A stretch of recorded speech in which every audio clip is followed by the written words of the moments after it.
views and opinions expressed in the following show do not necessarily represent those of this station or its sponsors.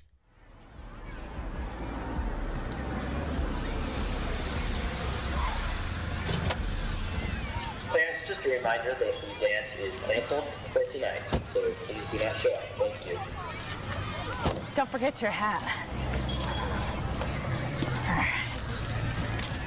Hey, when you go into classical like this, walk like an Egyptian. Mother, I forbid you to dance.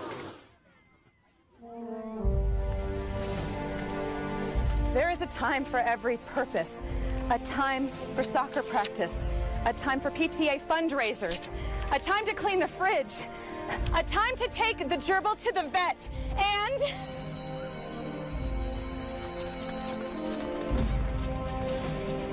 a time to dance.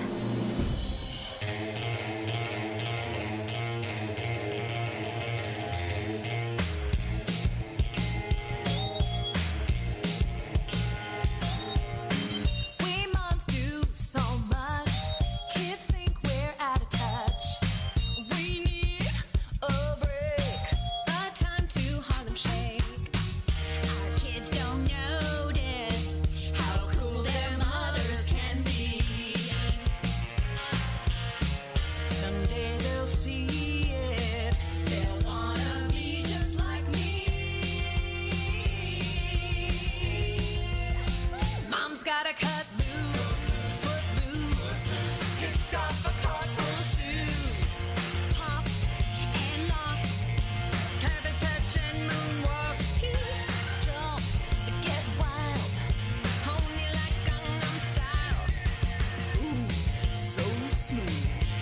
Every mom should just cut loose. Oh, moms cut loose. Oh, moms cut loose. I can dance if I want to. I can leave mom chores behind. I've cleaned all week, my nails stray chic, and it's all right to unwind.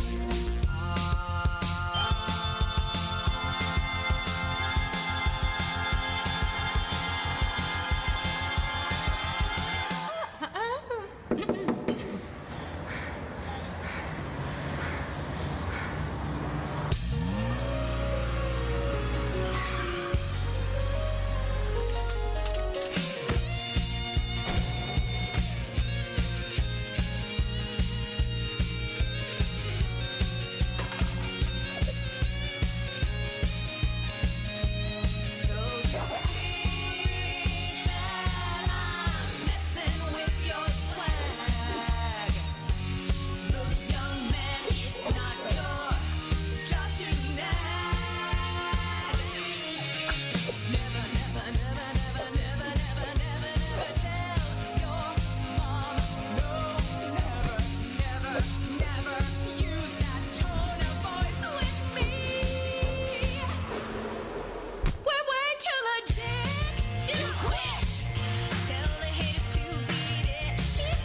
Dance the blues in comfy low-heeled shoes. Sway, sashay, okay for moms to play. You should too. Take some time and cut foot loose. Swim's the way to start. Sprinkler, sharpen cars. This is how it goes. Velvet stuck a pose. Hip hop, yeah, don't stop. Take it to the top. Every mommy, cut foot loose.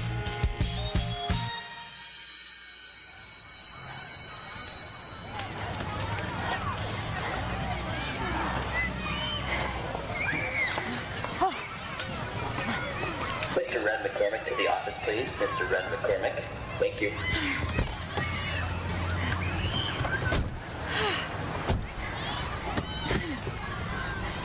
Nobody puts mommy in a corner.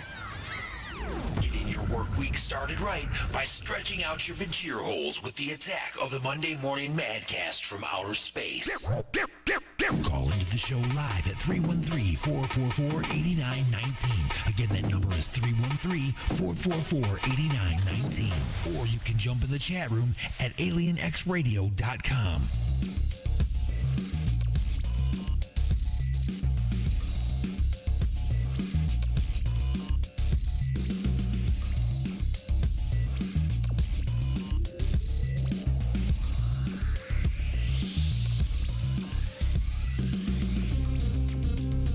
All right, good morning, everybody. Thanks for tuning in. You have been beamed aboard. You are now live and inside the mothership. I'm Alien Stone, broadcasting to you live on Planet Chaos from the other side of the moon as we're screaming through the galaxy at triple redunculous speeds, or at least talking really loud in the back row of the movie theater. On Alien X Radio, Raw Talk Online, UG Media, Lime City Radio, the J. Parker Radio Network, United Talk Radio, Sword Radio, and the Western Reserve Digital Radio Network. And in syndication and replay around the world on planet Earth on 920 WON The Apple, 24.7 The Stream, 97.1 KGSB FM Get Smashed Radio, the IRN Internet Radio Network, WRFN 1025, WRPR Rat Pack Radio, United Sounds Choice Radio, Prodcore Radio, Pure Rock Radio, Good Talk Radio, Mile High Radio, and K89 in Pennsylvania. Wherever it is that you are listening, you can call me live at 1-313-444-8919. Again, that's 1-313-444-8919. Them's the numbers. Or you can use Skype at AlienStone1. That's AlienStone and the number 1. Don't spell out the one part because you would be wrong. Here we are. It's 9 a.m. Eastern, everybody. It is time to get all up in your face from outer space on the one and only Alien X Radio and the attack of the Monday Morning Madcast from outer space. Coming up on the show, of course, we're going to have a few classic episodes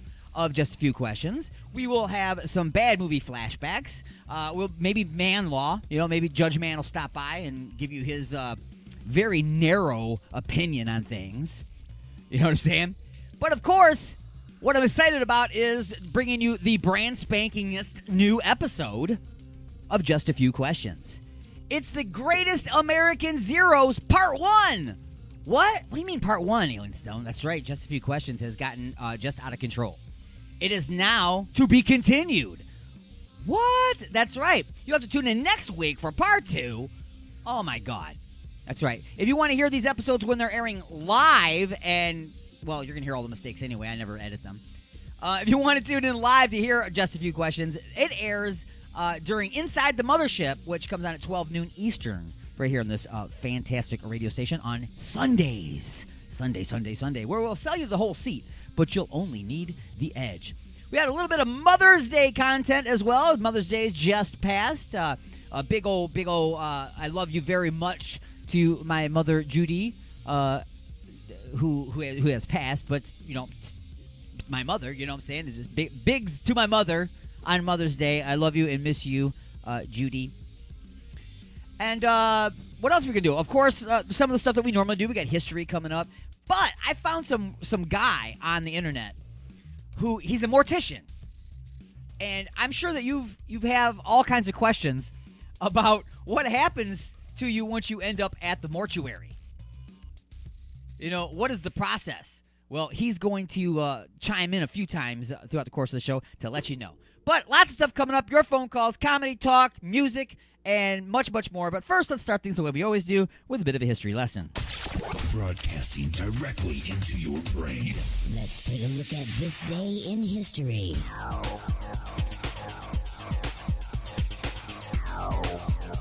May 10th, 1869.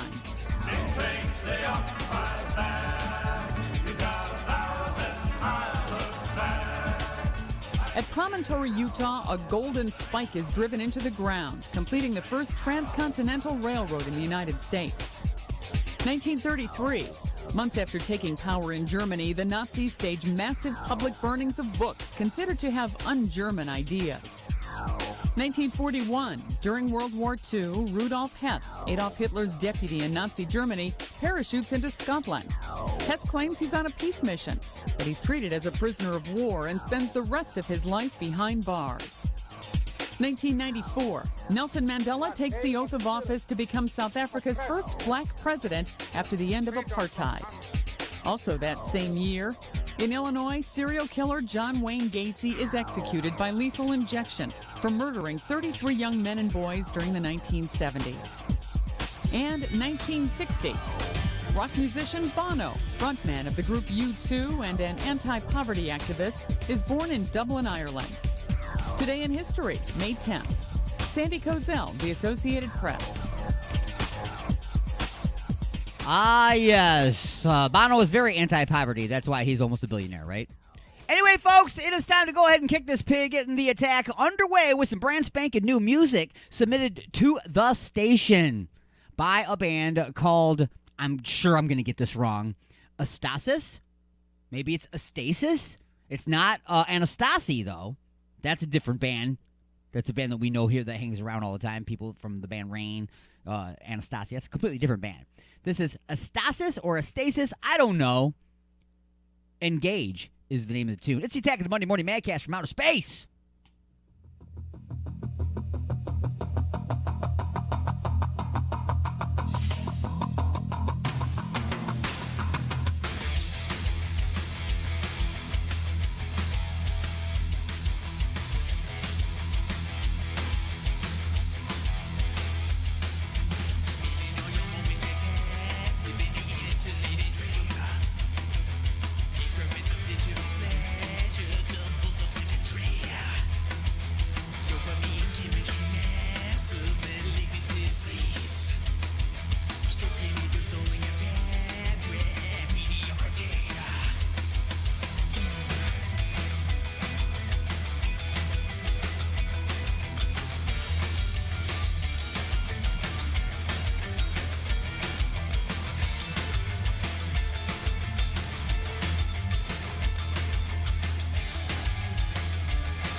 Hi, this is Doug Bradley, Pinhead from the Hellraiser movies, and you're listening to Alien X Radio. And you'd better carry on listening to Alien X Radio, or I will tear your soul apart.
assistance is futile.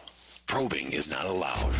Call into the show live at 313-444-8919. That's 313-444-8919. Or hang out in the chat room at alienxradio.com. You have been beamed aboard, and you are now inside the mothership with Alien Stone.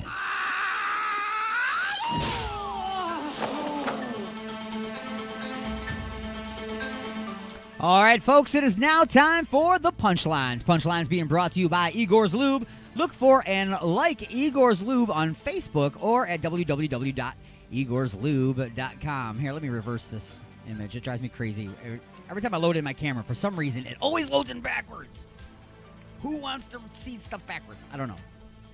Anyway, folks, today on the Punchlines, I've decided to do a little something different for all 3 hours. I know that there are many questions that have plagued your brain over your experiences here on planet Earth. And all of those pressing questions that have never been answered revolve around what happens to you after you die and they take your corpse to the mortuary. No, I'm not talking about what do the creepy mortuary people do to your butt, like what they're not supposed to do. I'm talking about what they're supposed to do and how they do it. So, we're going to bring you a little segment called Mortician Support, and we're going to tell you what happens. Maybe this is a good thing, maybe it isn't a good thing. I don't know, but your questions answered. Coming up right now. As soon as I figure out what I did with it. Ain't that nice? I always talk something up, and then I ain't got it ready to go. There it is. All right, anyway, folks. Mortician Talk. Hi, I'm Victor M. Sweeney, and I am a licensed funeral director and mortician, and this is Mortician Support. This is a question from St. Severin. Question for morticians. When someone dies, do you remove their poo, or are we all buried with an unpooed poo? That is such a good question. More often than not, your poo is up to you. Sometimes you hear the myth that everybody poos themselves before they die. That's not always the case. Sometimes it is. For my purposes, when I get someone back to the funeral home and I'm preparing them, if they have pooed, then I'll clean them up. If it's the case that they start pooing when pressure starts to build up in the abdomen, then I stop what I'm doing, I clean them up. Typically what I'll do is I'll actually flush out the bowels with the hose, because the last thing you want to have happen is someone to start pooing and then to continue doing it when you can't control it. Jaded never won. If a person wearing contacts dies, does the mortician take them out? Shower thoughts. Yes. Historically, I have always removed contact lenses because one of the things that we need to do, of course, is what we call set the features. Setting the features would mean that we close the mouth, and we also need to close their eyes. So we actually have a device that helps us do this. These are called eye caps. They're essentially spiky contact lenses that fit over the eyes and will actually grip the eyelid when we pull it down over those little burrs there. I typically remove contact lenses because those just get in the way of me doing what I need to do to set their features and provide a decent appearance for the family. Question from Lainey. Will my cat eat me when I die? Possibly? Hopefully? I think the short answer to that is yes. I've heard of that happening from colleagues of mine. And as we all know, cats being inferior to dogs, they will do anything. They are opportunists. The question from Vamp Florence. How do morticians not want to chug the embalming fluid? These look like they taste like Fruit Loops. Well, I really love the picture you have, and I noticed you forgot the blue flavor. Embalming fluid is really colorful, but I can assure you, it is not tasty. It smells awful. As far as the coloring goes, it is strange, isn't it? One of the reasons that a lot of these fluids are maybe red or other colors is so that the embalmer knows what they are without having to maybe read the label. But you'll also notice that a couple of them are red. When we push the blood out of the body in arterial embalming, we're pushing out a red fluid. So ideally, we want to put a red fluid back in. So we gain access to an artery. Typically, we'll make an incision, maybe in the neck or in the thigh. And then we'll also gain access to a vein. We open the artery. We are going to have an embalming machine, which acts as a pump, and we're going to use this arterial tube, something like this. So this goes down the artery, and then it's going to pump fluid through. Now your vein, we are going to open with either a large forceps or this device called a drain tube. So this goes down the vein, And then when we open it, the blood will pour out the side of our device here. And then we can control how quickly or how slowly we want the blood to leave the body. When we have a deceased loved one, they're going to look very, very pale because the blood has stopped circulating. So when we put in the red blood, the red fluid rather, that's actually going to pink them up in some ways and make them look a little bit more alive. Right, this is a question from Clementine. Okay, full disclosure, I'm fat, and this is a legit question. I'm not trying to be fat phobic, but how do extremely obese people, like I'm talking 400 plus pounds, fit in a coffin? Do they make a plus size coffin? Or does the mortician like cut fat out of them and sew them back up? I'm gonna answer the second part of that question first. No, we do not remove fat and sew someone back up. Everybody is buried intact if we can at all help it. So we actually have caskets that are made by our manufacturer to be oversized. Typically, when someone passes away, if they're larger, we'll measure them at their elbows because those tend to be the parts that stick out the furthest, and then determine what width of casket we will need to give them a more comfortable appearance. C for Chase. Do morticians put chapstick on the bodies, or are they just sitting there? Casket open, lips cracked out. That's actually a great concern of ours, is drying out. Not just the lips, but after you die, of course, your body is not producing any oils, so your skin can get quite dry. We actually have a heavy face cream that we use on almost everybody that comes through in the interim between when they're embalmed and when we get them ready for their funeral and put their makeup on if we need it. We always have that heavy face cream on to make sure that their lips don't dry out. So as far as chapstick goes, I've never put chapstick on a body, but if someone really wanted me to, I guess I wouldn't say no. And that's it. That's all your questions. I sure enjoyed answering them, and I hope you learned something.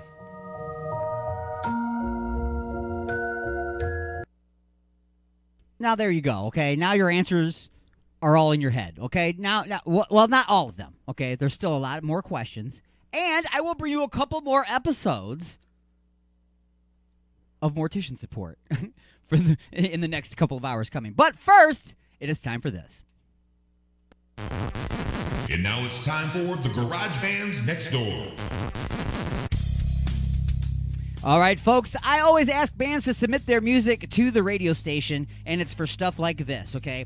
When there's a garage band in your house, okay, you are very local, okay? Well, guess what? There's local bands everywhere around the world.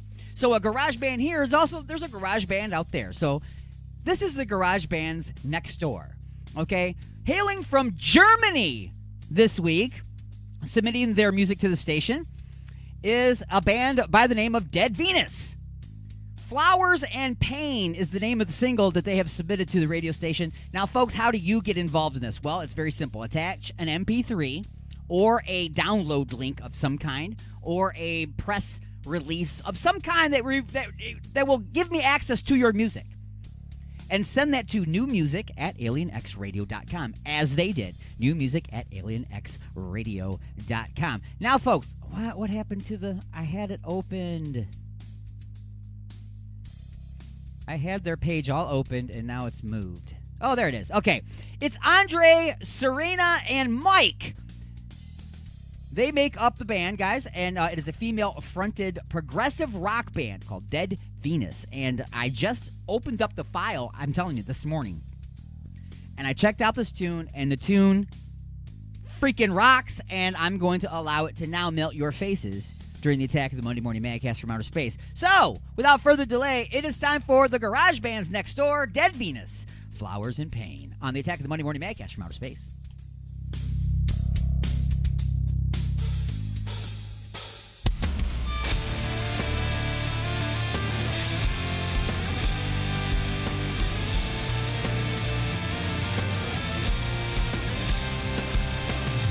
You said I didn't love you as much as you deserve. To be honest, you're probably right. I couldn't feel you anymore. I couldn't see you anymore.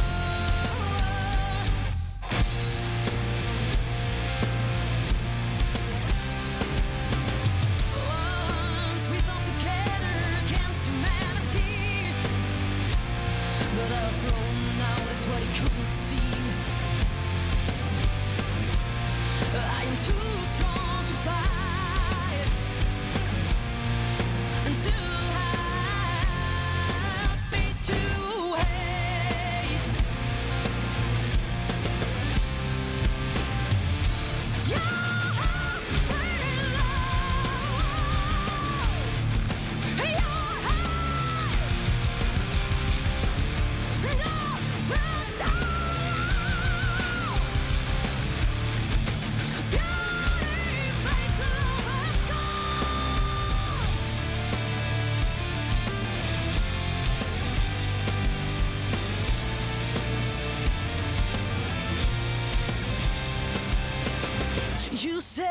You love me unconditionally, but the way that I just feel hatred, it's not because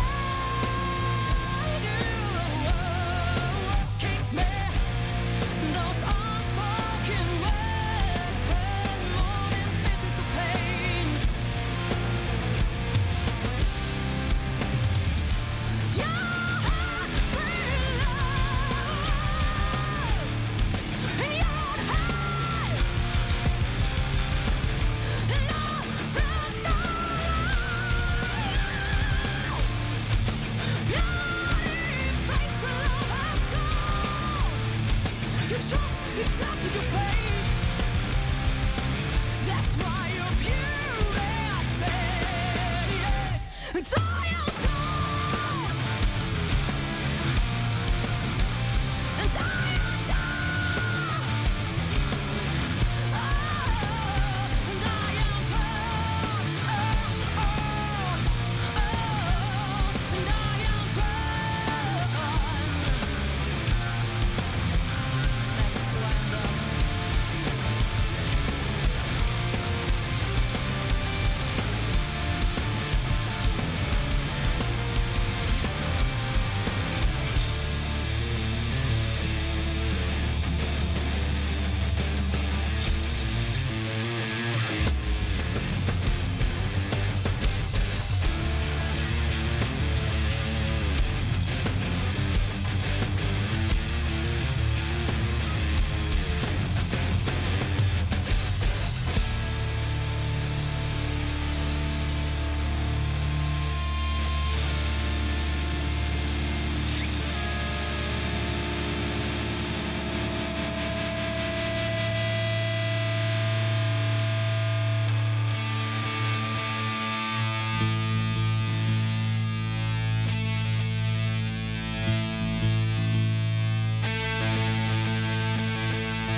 Baba-dun-dee-ah, Baba-dun-dee-ah, Baba-dun-dee-ah, Baba-dee-ah, dig it and dee-ah, Baba-dun-dee-ah, dig it and dee-ah.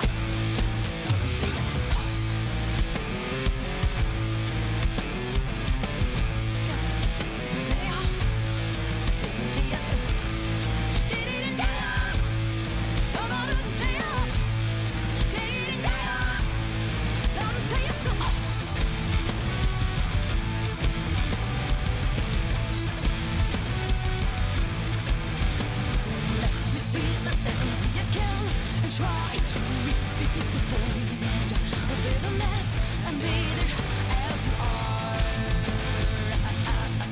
Try to refill the void with bitterness and bitter as you are.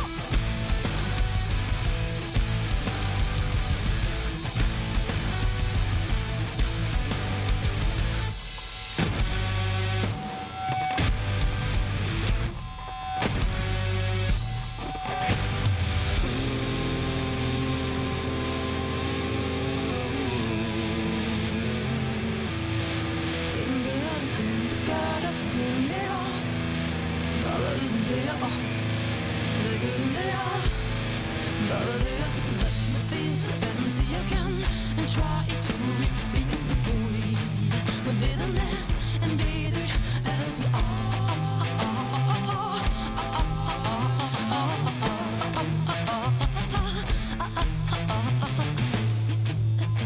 again and try to refill the void with bitterness and bitter as you are.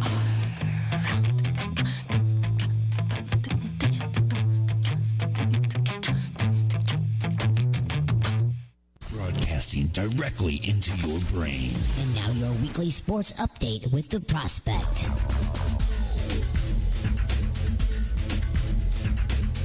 I'm back, bitches. I don't mean to call you bitches. I'm just glad to be back giving you what you all want. The weekly sports update with me, The Prospect, on Alien X Radio. There's a lot of talk in the NFL lately on the heels of a historic draft that brought people back in the stands for the first time since the pandemic started. There's a new season on the horizon in more ways than one. For the first time in league history, the teams will have a 17-game season. The move to add one game to the schedule also meant lowering the number of preseason games to 3. Now, this was a hot topic directly after the Buccaneers won the Super Bowl last year, as players were heated over the thought of playing that extra game for reasons such as increasing injuries, but the revenue from it will increase as well after the league was simplified due to the pandemic. According to the collective bargaining agreement struck back in March, the extra game triggered a clause that increased revenue share to all players by almost 50%.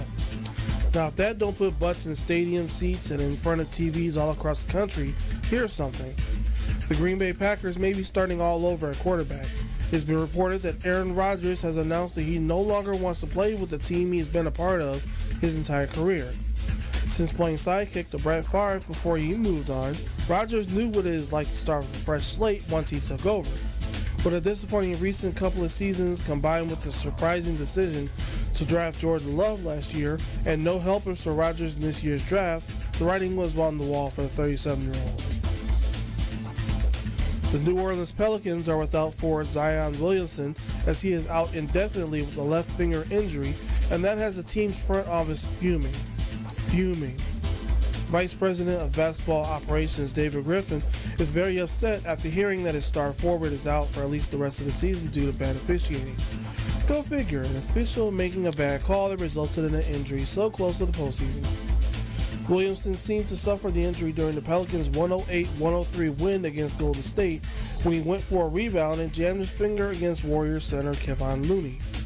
A CT scan will determine exactly how long he'll be out, but that doesn't sit well with Griffin, who believes that the injury is a result of multiple hacks and slashes accumulated during the season on Williamson.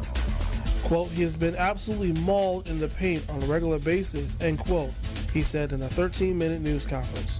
There is no word on a response from the officiating crew on this, but I will keep you updated on it. Well, tune in next week for more sports. For Alien X Radio, I'm The Prospect, saying until next time, Prospect out.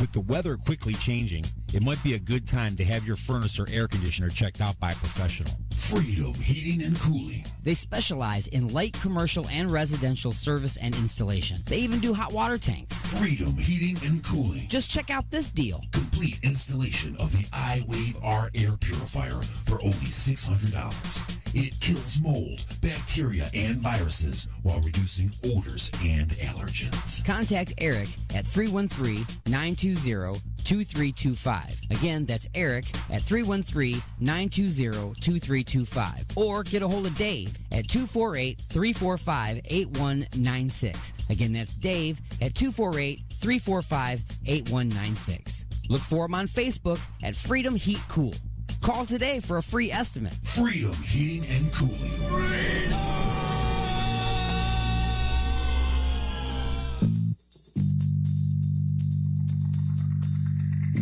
Oh, honey, what a wonderful surprise.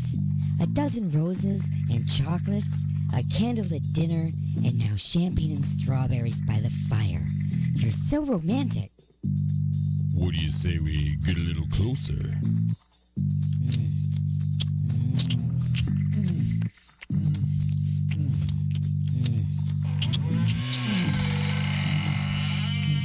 Igor? That's right, Igor here with the final ingredient for love. Igor's lube? Nothing gets things moving and grooving like my lube, and it prevents chafing. Thanks, Igor. And don't forget, Igor's lube now comes in cherry, mint, and salmon flavor. Igor's Lube. Get some today and get some tomorrow. Broadcasting from the dark side of the moon, Alien X Radio. Resistance is futile. You got something to say? Don't be a bitch. Call into the show at 313-444-8919. Or you can jump in the chat room at alienxradio.com. Broadcasting from beyond planet chaos directly into your vagir holes. It's the attack of the Monday Morning Madcast from outer space. The house is now on fire. Am I the meanest? Alien Stone. Am I the prettiest? Alien Stone. Am I the baddest mofo low down around this time? Alien Stone. But who am I? Alien Stone. Who am I?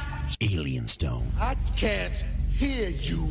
Alien Stone. Shogun of Harlem.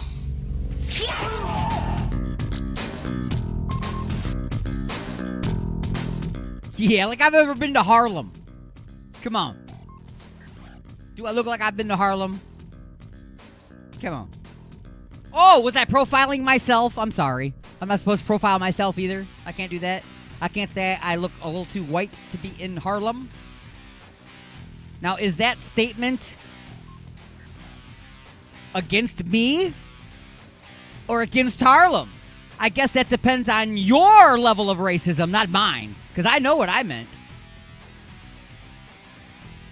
I know what I meant. There's nothing wrong with Harlem, folks. Okay? There's nothing wrong with Inkster. There's nothing, there's nothing wrong with these cities that you people claim are just like... Look, there are two main problems with a lot of these cities. I'm not talking about major cities like Detroit and New York, okay? They got real problems. They have serious, real problems. I'm talking about these cities that everybody say, oh my God, look at this rundown city. It's horrible. Wait a minute. You're profiling at this point. It's economics and cosmetics. The property taxes are low. A lot of the houses were bought up by big corporations that are out of state. They're all rental properties at this point. The money's being extracted from the area by the company that's out of state. Yes, property taxes are being paid, but they're being paid by the landlord, so the people that are in the houses don't have any attachment to the neighborhood, so they don't care, right? Well, now the property values are down low, so nothing gets fixed, so everything looks like crap. So again, it's economics and cosmetics. Right? Right. Exactly. Money can't buy happiness, but it'll fix up your neighborhood. I'm just saying. It's crazy, man. It's amazing. Like if you own your house, if you like are paying a mortgage or you actually own your house and a piece of trash blows into your front yard, it's amazing how it doesn't sit there for like 13 months. You know what I mean? It doesn't sit there for 13 months. Why? Because it's your house and you go out there and you pick it up and you put it in the trash. And I'm not saying that everybody that rents doesn't give a crap about their property, because that's a stupid statement and that's not true.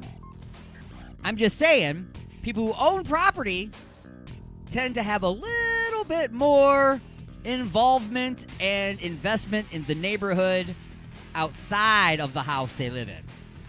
That's all I'm saying. But folks, it is Mother's Day and I shouldn't be bitching and moaning about property values and decayed property. I shouldn't be saying that. I should be talking about Mother's Day. So, well, it was actually Mother's Day already, but this is Monday. We don't do Attack of the Sunday Morning Madcast. That would be insane. So, I went back in time and I found a Mother's Day episode of Just a Few Questions. So, we're going to hit you with that one right now. It's from 5/13/2018, folks. And the name of this episode is Mom or Wife. And this is early on doing Just a Few Questions, and I was right away throwing D-Unit under the bus. Check it out.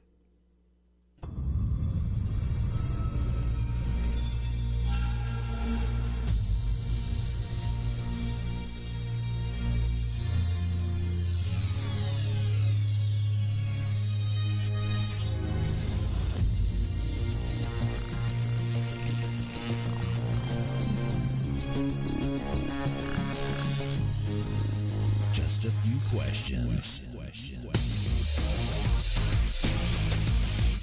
Oh, that's right, everybody. It's time now for that part of the show where I get to make the unit uncomfortable.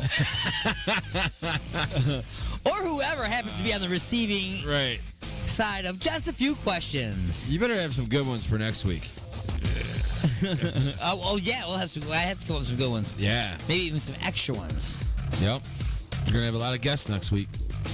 So, it's Mother's Day.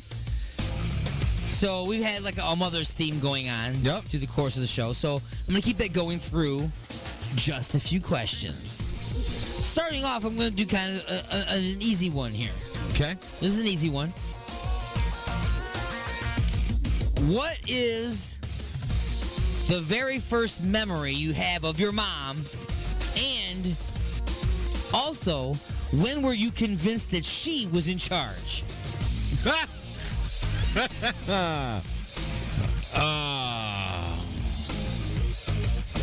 My very first memory of my mom. Yep. That's a good question. Yeah, because I'm sure that would be very. I remember difficult. like there's I don't remember that, but I remember as kids when I was still a baby, my older brother would go to school. My younger brother would a little bit younger than me, but he would go down and take naps, and her and I would watch her soap operas together, because she was a stay-at-home mom at that time. So I remember we would eat, she would make tuna fish. Yeah. And we would eat it with Ritz crackers. Oh, yeah. And watch her soap operas. Dude. Those are my earliest. Are you sure that we didn't grow up together? I'm pretty sure. Tuna fish on Ritz crackers and soap operas. Yes. Give me a break. That's exactly. Yeah. Been there, done that. Yeah. Wow. The time when I knew her, when she was in charge. Yeah. We used to have, like, when we were back, we're three boys, My parents got divorced when I was, pretty young, really young. And, we were three boys. So she had the Board of Corrections. You remember what that was? The Board of Corrections. Look out. The paddle. Yeah, sure. And it had like a little saying on there, and it had two kids bent, little pictures. Well, long story short, I mean, that was probably like a good quarter-inch, probably about a quarter-inch thick piece of wood, but she broke it. Oh, Split it down the center, hitting me in the ass with it. Wow. You were convinced at that moment. That pretty much time until I got to be a little bit more in high school and taller than her. Right. Once I got taller than her, I think I kind of tested the bounds of reality a little bit again. Yeah, so she still failed. Right. So don't get me wrong. Right. I still failed. That's a different question. I said first time, not the second time. Right. But, yeah, I think it was that time when we were kids, man. We knew. Good. All right. So question number two. Question number two is, what would be the most embarrassing moment for you as a kid? A, your mom dropping you off at school, and as you walk towards your friends, she yells out, "I love you, honey." B, you are playing at Chuck E. Cheese with all your friends for a birthday party. As you all run over for cake, your mom, in front of all your friends, licks a napkin and uses it to wipe pizza sauce off of your cheek. Or C, your mom walking in on you while you are reading the articles in a dirty magazine. What would be the most embarrassing for me? Yeah. What do you think? Because back then I did have a collection. Nowadays I don't have a collection, but back then I had one. You needed one back then. Awesome. Never happened. Thank God it hasn't. I can guarantee you the second one has happened. Not necessarily at Chuck E. Cheese, but do the old thumb to the thing. That's happened. Yeah, it's so nasty. Dude, I got a couple good embarrassing stories with my mom, man. Well, give us one. Give us one real quick. We used to go. Remember when Blockbuster was still around? Yeah. Okay. we lived in Canton, and on Ford Road in Lilly, there was the Blockbuster, and that there used to be an F&M, you know, the F&M drugstore. Oh, yeah, I remember those. Okay. So we're going back, dude. We're going back to like late 80s, early 90s here. So this is probably the early 90s. But we would go every Friday. We would go and pick movies for the weekend. You know, my brother could pick one. I could pick one. My mom would always pick two because, you know, she was in charge. And then we would go. There was a Tubby sub shop down there. And we order subs and we take our subs home. Well, I don't exactly remember what song it was, but the store, I mean, there was a couple people sitting down, and then there was, you know, the crew sitting there working there, and we already ordered our subs, and we're sitting there, and my mom is just sitting there just dancing, like straight up almost bar dancing, and she's like bumping my, you know, like trying to get me, and it was so freaking embarrassing, dude. It was so bad. Nice. And she just tried to get me to dance with her, and I just like, nope, not gonna do it. I don't even know who this lady is, man. You know, somebody needs to call an adult. Exactly. Help me. I'm being accosted. Then I had another time. This will be. I'll shorten this one up real quick. My little brother used to t-ball baseball, or he used to coach. Not coach. Excuse me. He would ump. He would ump Little League baseball. Okay. Umpires. He would be an umpire. Excuse me. Okay. So we would go. He was younger. He couldn't drive. So my mom would drive him, you know, to work and stuff like that. So we're sitting there, you know, waiting for him, my mom and I, and there's this guy that, you know, brings up this conversation with us, and he goes, which one of the kids is your guys's? So thinking me, high school, you know, I was a senior in high school, I'm married to my mom. That was embarrassing. Wow. I'm like, dude, this is my mom. That's your mom. Then we went back to one of those awkward moments. All right, so final question is the lightning round. The lightning round. It's the lightning round, so there's 10 parts. And we've got to hurry up and get through it because we're almost out of here. This lightning round is called Mom or Wife. Oh, shit. See, it made you forget all the rules, didn't it? See? You got me in trouble. Mom or wife. That's your answer. Is mom or wife. Okay. All right. Number one. All right. Who makes the best meatloaf? Oh, dude, right away? Right away. Who makes the best meatloaf? Oh, God. I'm going to go with the wife. You're going to go with the wife? Yep. My mom's always fallen apart. And I gotta get some fall apart meatloaf. Again here. I can't have those noises. There we go. So the wife stays together, and that's the only reason. Not going by taste. I'm going by because it stays together. So you're saying wife? Wife. All right. Go.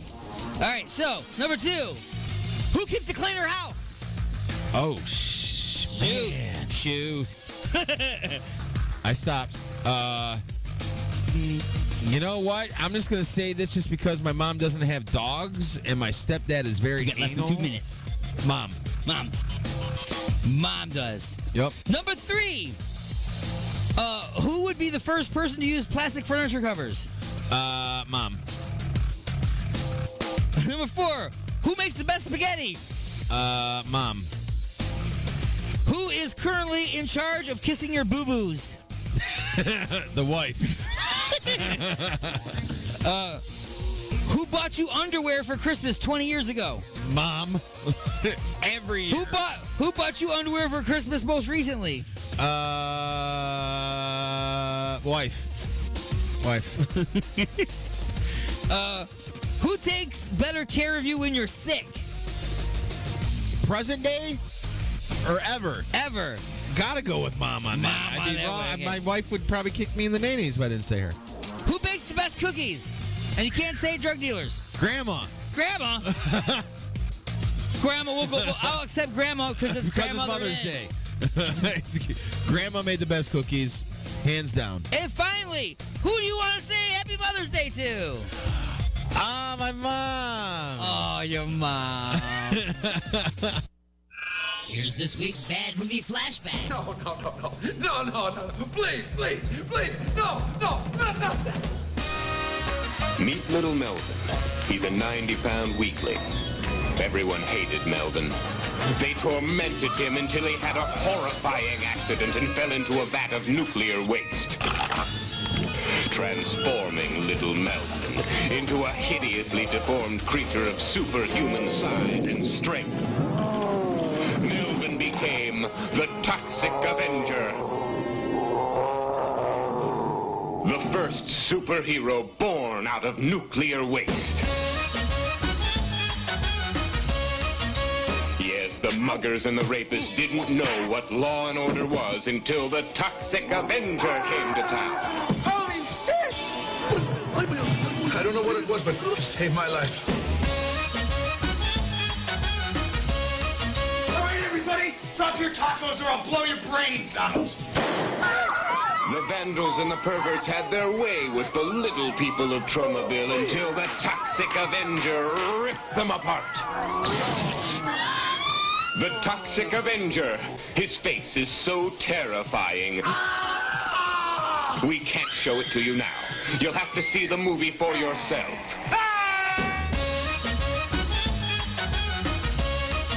He crushes drug pushers.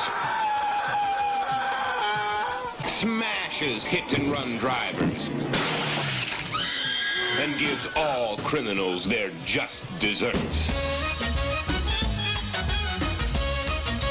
For incredible explosive action, you must see the Toxic Avenger. He's a different kind of hero. The Toxic Avenger is coming to your town. Look out.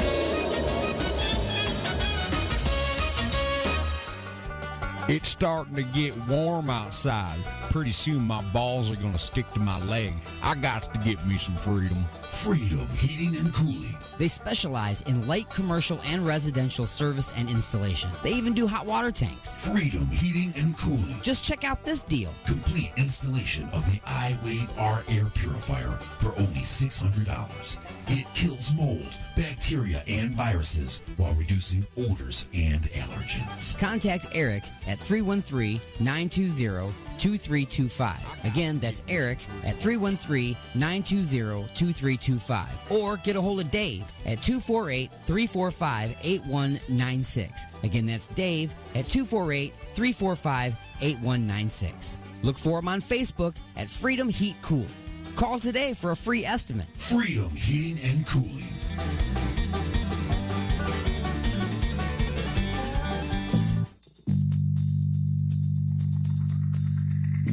Oh, honey, what a wonderful surprise. A dozen roses and chocolates, a candlelit dinner, and now champagne and strawberries by the fire. You're so romantic. What do you say we get a little closer?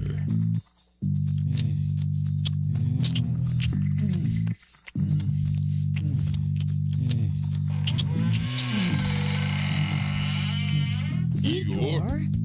That's right, Igor here with the final ingredient for love. Igor's lube? Nothing gets things moving and grooving like my lube, and it prevents chafing. Thanks, Igor. And don't forget, Igor's lube now comes in cherry, mint, and salmon flavor. Igor's Lube. Get some today and get some tomorrow. I know it was just a dream. I know I didn't have an anal probe. And I know that I am not under alien control. You're inside the mothership. Son of a bitch. Oh, listen to his voice. I hope he grows up to be another singer like Frank Sinatra. I hope he's gonna be another Albert Einstein. Gee.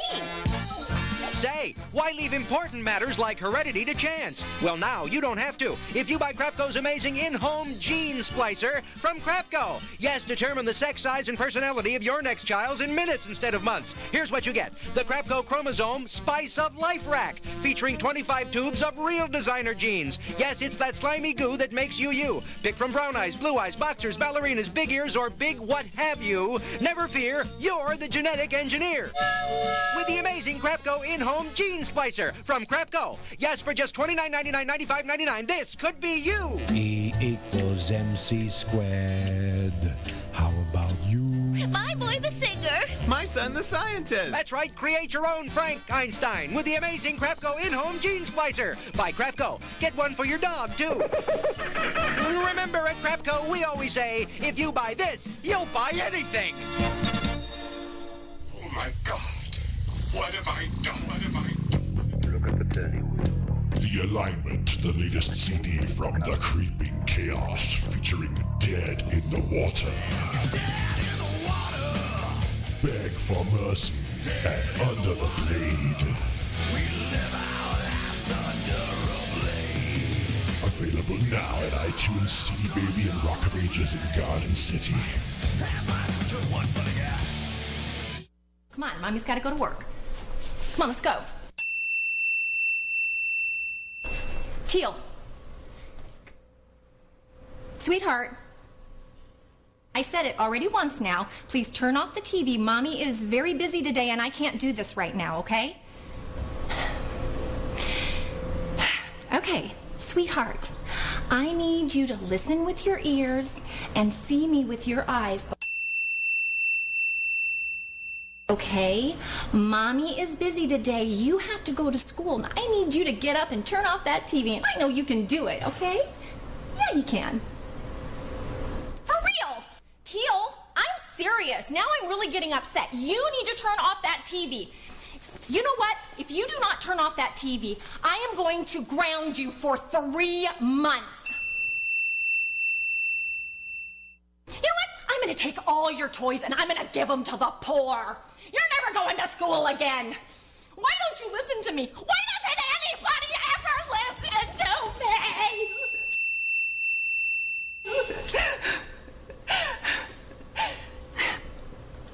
Teal? If you turn off the TV, I'll buy you a new Lego set. Ooh, it's a good deal. Does that sound like good parenting to you? The views and opinions expressed in the following show do not necessarily represent those of this station or its sponsors. Broadcasting from beyond planet chaos, directly into your Vajir holes, it's the attack of the Monday Morning Madcast from outer space. You got something to say? Don't be a bitch. Call into the show at 313-444-8919. Or you can jump in the chat room at alienxradio.com.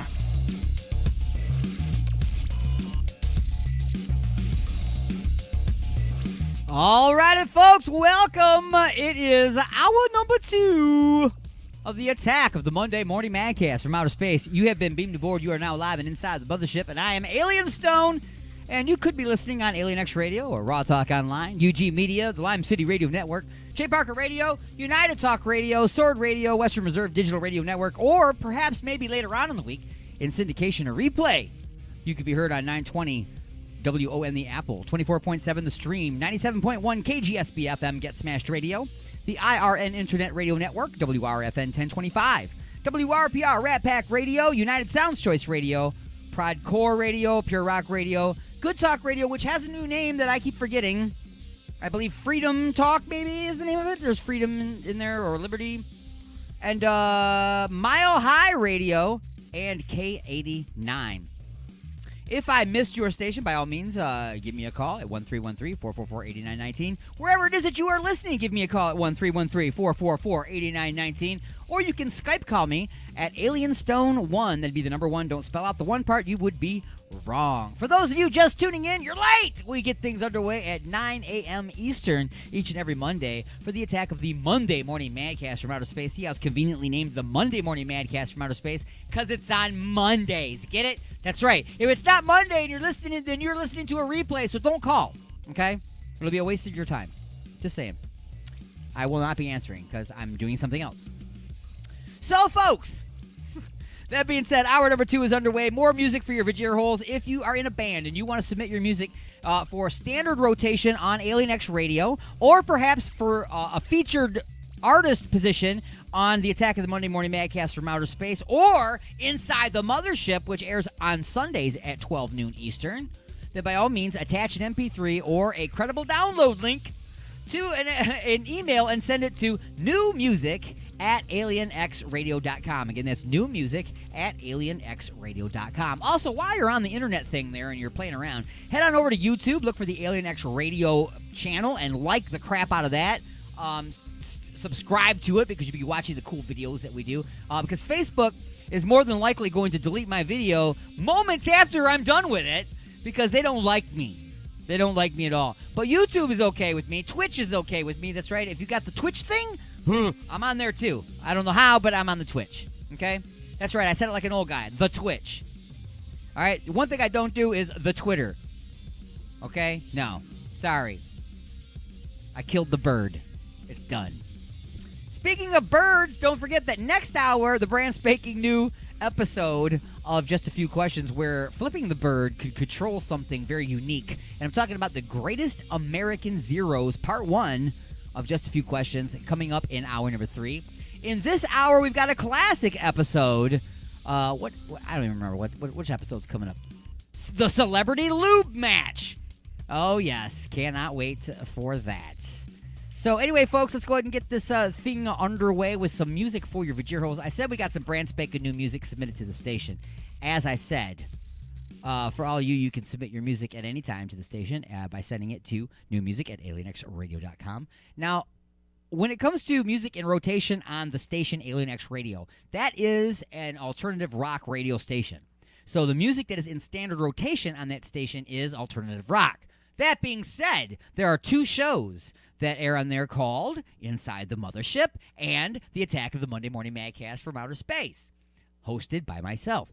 These shows are independent shows from the station, and they air on many stations worldwide. So, that being said, this is a showcase type show where we play music from other genres as well. I've played country. I've played rock. I've played super crazy heavy metal. I've played country. I've said country already. I play all kind. I've played rap.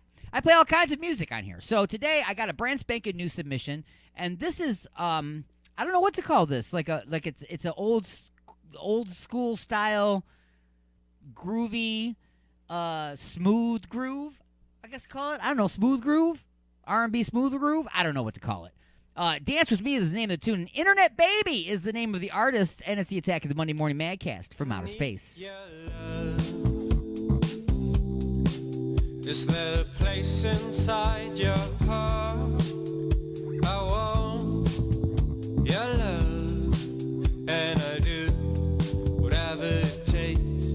I want you to say my name when it's going down. Whisper it in my ear, shout it out loud. I want to feel your love. I want it, I need it, I want it, I need it. You say that you're happy, but I know that ain't true. You are missing something on this cold afternoon. I can tell you're lonely, that's up to you. 'Cause I'm lonely too. Dance with me. Let's get lost into this moment together. We can own it. Come with me. We are following the music. No need to refuse it. I need your love. I feel it, I know it. My heartbeat has shown it. Your love. I just can't resist. I need you to be happy, otherwise I go blind. Can you hear me? Please give me a sign. I want to feel your love. I want it, I need it, I want it. You say that you're happy, but I know that ain't true. You are missing something on this cold afternoon. I can tell you're lonely, but I'm lonely too. So what do we do? Dance with me. Let's get lost into this moment together. We can own it. Come with me. We are following the music. No need to refuse it.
Gilda, a young Italian woman,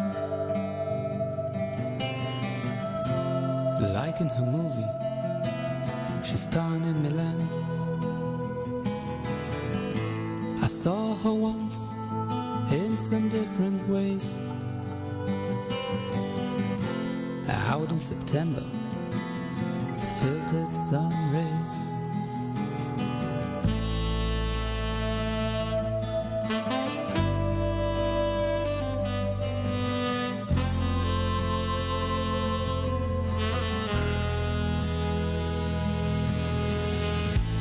Sitting right next to me at Barbera, tiny cup of in-house espresso, was a perfect set for her fleshy lips, turquoise eyes and dark blue jeans. She's pretty and fragile. She's not tried for a while. I can play with her music. I can play with my mind. Imagining her voice asking like a child. Stay with me here. Milano is by my side.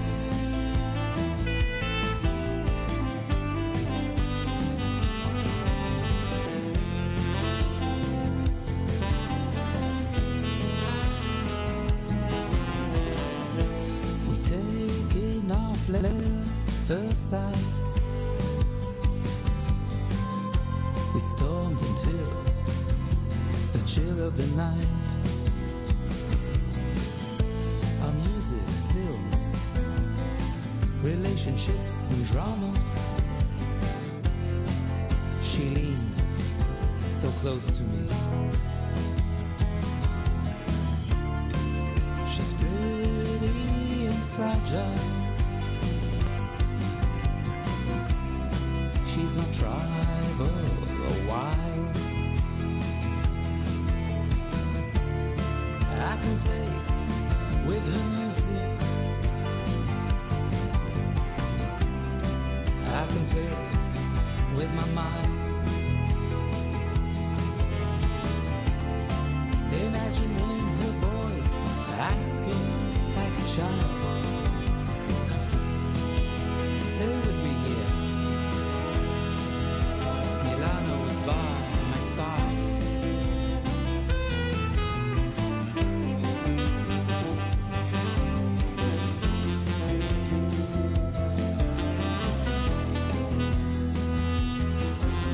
Love, see couples walking on fallen leaves in the park, hypnotized by yellow lights in old houses when dark. Sometimes she helps her parents at the nearby shop. Sometimes she gives herself up and gives me hope. She's pretty and fragile. She's no tribal or wild. I can play with her music. I can play with my mind. Imagining her voice asking like a child. Stay with me here. Milano is by my side.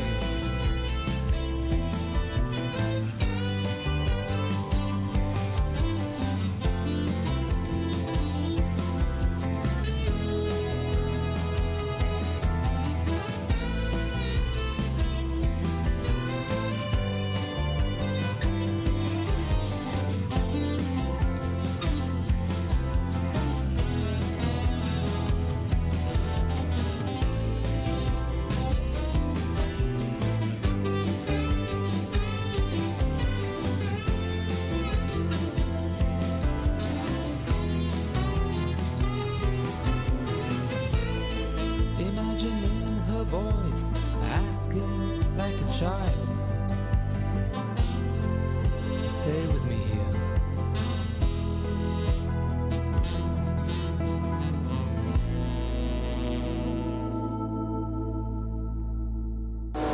Call into the show live at 313-444-8919. Again, that number is 313-444-8919. Or you can jump in the chat room at alienxradio.com. It's the attack of the Monday Morning Madcast from outer space.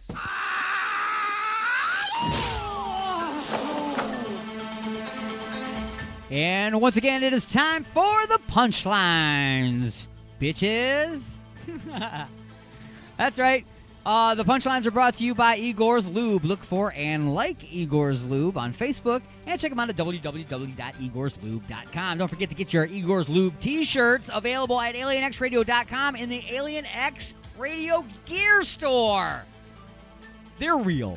Okay? Go get yourself some. Masks and all kinds of things. Anyway, go ahead. Bringing us to the punchlines, as I said, this week we were doing something a little different during the punchlines. We're answering those questions that everybody's been plagued with their entire lives. What do the morticians do with our bodies after we die? So here comes episode number 2 of Mortuin. What do you call them? Mortuaries? I don't know. What is the word I'm looking for? Mortian support. Anyway, it's up right now on the Attack of the Monday Morning Madcast from outer space. Hi, I'm Victor M. Sweeney, and I am a licensed funeral director and mortician, and this is Mortician Support. Here's a question from Coco. Now I'm going on Google looking up the weirdest stuff. What do dead bodies smell like?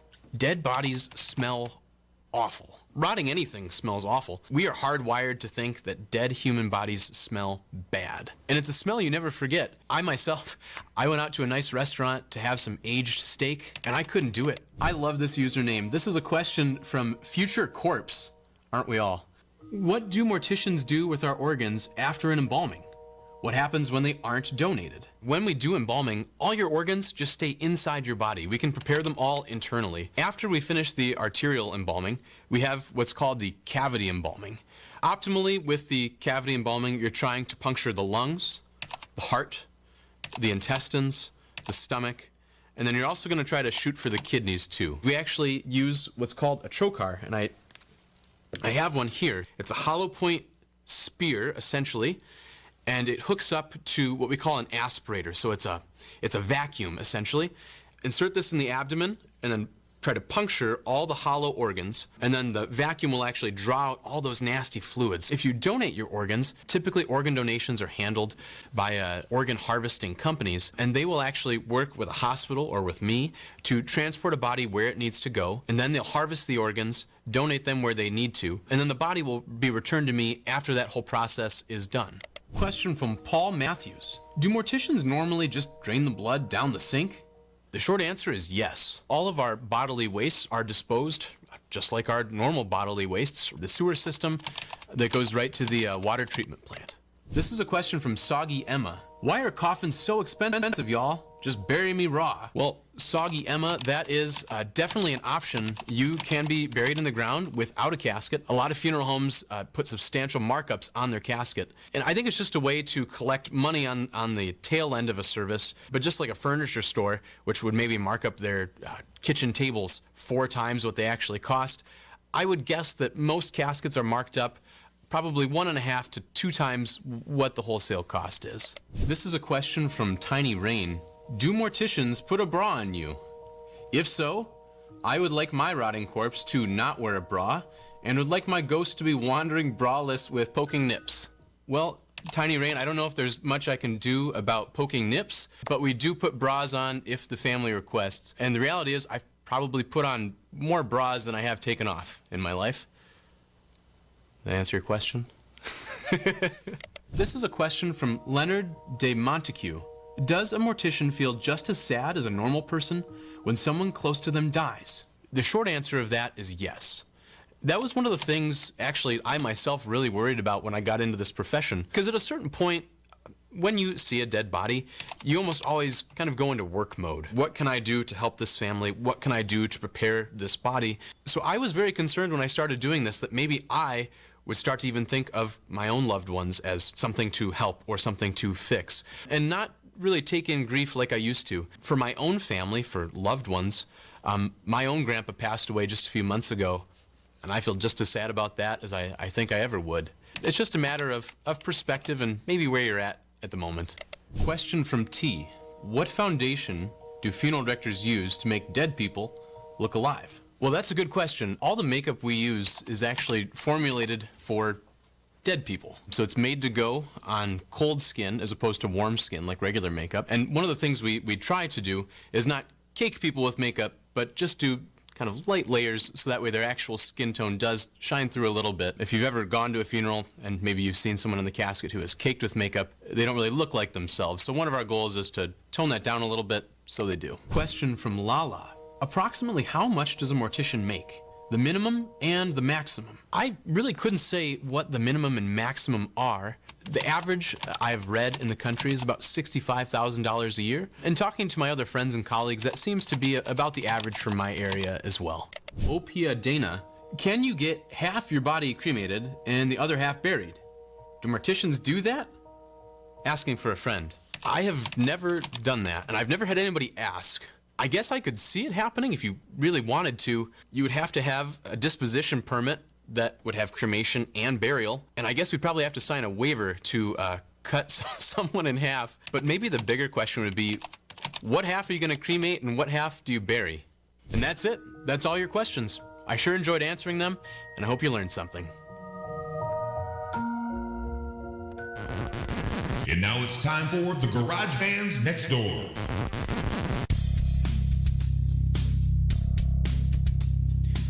All right, folks, as I have pointed out, it is really easy to get your music into my Vajir holes by attaching an MP3 or a credible download link to an email and send it to newmusic@alienxradio.com. Again, that is newmusic@alienxradio.com. If you are a GarageBand level type band and you have a really good recording, send it to me, because garage bands exist everywhere, not just here. So here it is, the Garage Band's Next Door. For this hour, I gave you brand spanking new submission to the station. Where is their website? Why do I keep closing everybody's stuff down after I open it up? I don't know why I keep doing that. It's amazing. You know, I get it all. There it is. Okay, I got 47 web pages open. On the Garage Band's Next Door. Here, let me also put the link into the video feed right now so you guys can go check them out too. It is... where did it go again? So many links. All right. Vinyl Arc. Could be Arch, but, Vinyl Arc Rodeo is a solo rock project from Israeli musician Guy Saar, S-A-A-R. I'm really bad at anything other than bad English. I speak English and bad English. Anything else is just going to be trash, okay? Just giving you that forewarning. Growing up, he was fascinated by the UK indie scene.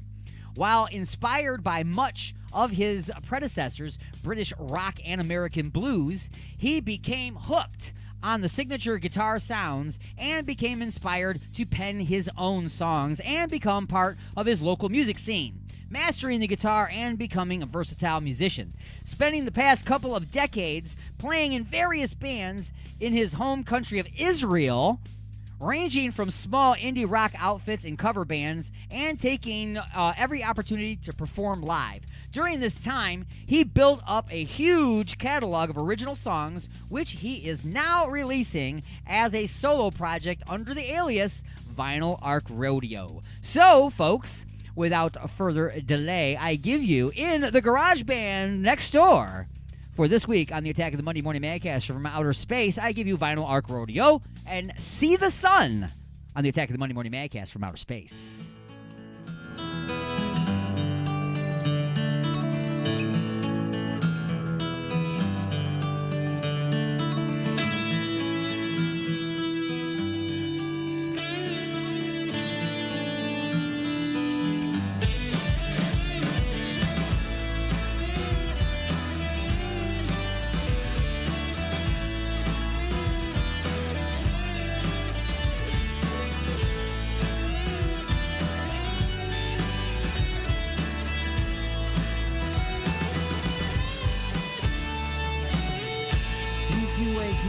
you break me or I'll start to cry. Feeling good, you know I shouldn't, then I'll guess before I'll die. You don't care cause you just know me for a day or two. But then again, girls saying was their way about you. I don't mind, just like you said the other day. You always taking what you got, but then you waste it anyway. I don't know, I mean it must be hard to stay the way you've been living all your life, but it's alright, alright. Yeah, it's alright, and everyone would see the sun before it's gone forever. With all the stars that in the sky that turns to stardust never. You and me across the Milky Way we'll try together. You don't know, but maybe I would see the sun. Would see the sun. Would see the sun.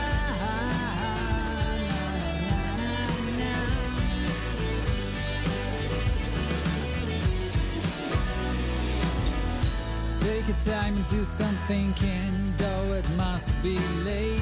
With your pride and take your chances on a guy that you just met will skip us down, cause it's already breaking us down. And hand in hand we'll all go watching the sun. I don't mind, just like you said the other day. You always taking what you got, but then you waste it anyway. I don't know, I mean it must be hard to stay the way you've been living all your life, but it's alright, alright.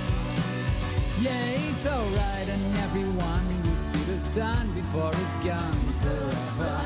With all the stars that in the sky that turns to stardust never. You and me across the Milky Way we'll try together. You don't know, but maybe I would see the sun. Would see the sun. Would see the sun.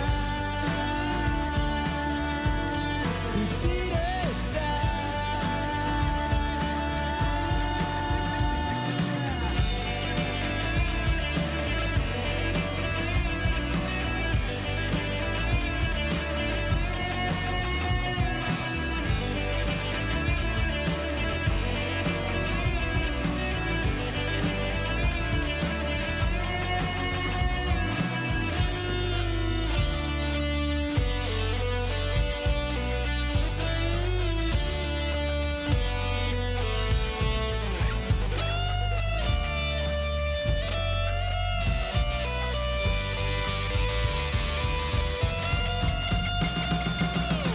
and everyone would see the sun before it's gone forever.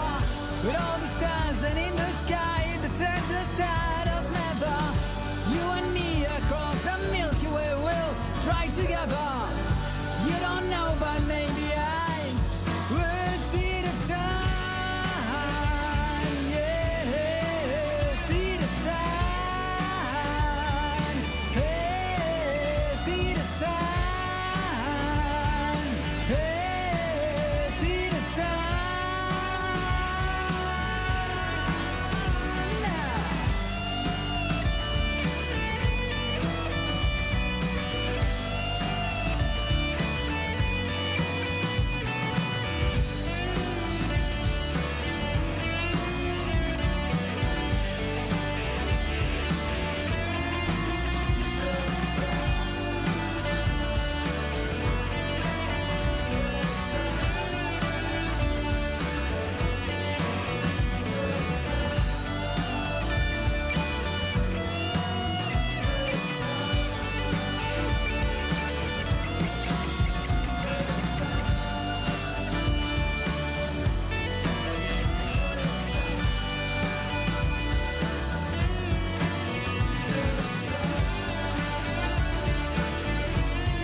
Directly into your brain. And now your weekly sports update with the Prospect.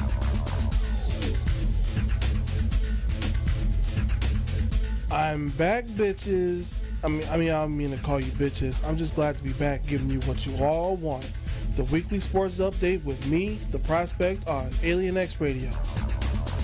There's a lot of talk in the NFL lately on the heels of a historic draft that brought people back in the stands for the first time since the pandemic started. There's a new season on the horizon in more ways than one.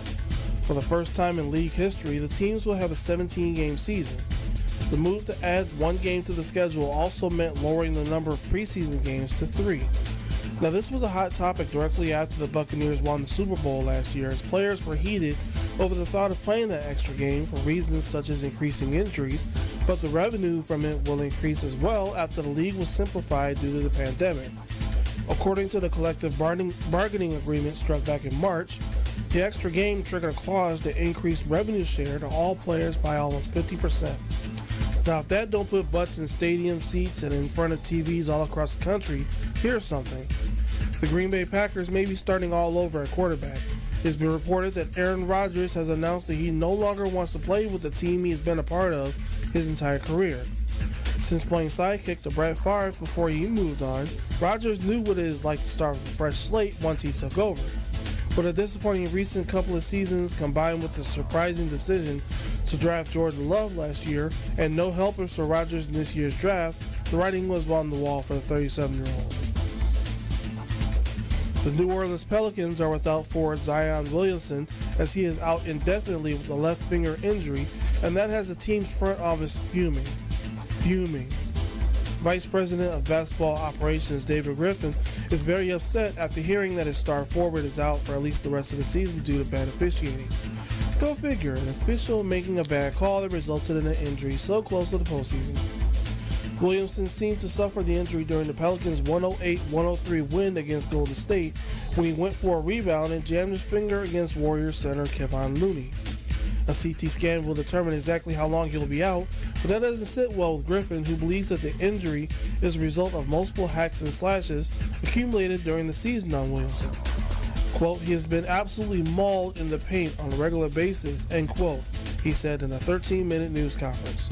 There is no word on a response from the officiating crew on this, but I will keep you updated on it. Well, tune in next week for more sports. For Alien X Radio, I'm The Prospect, saying until next time, Prospect out.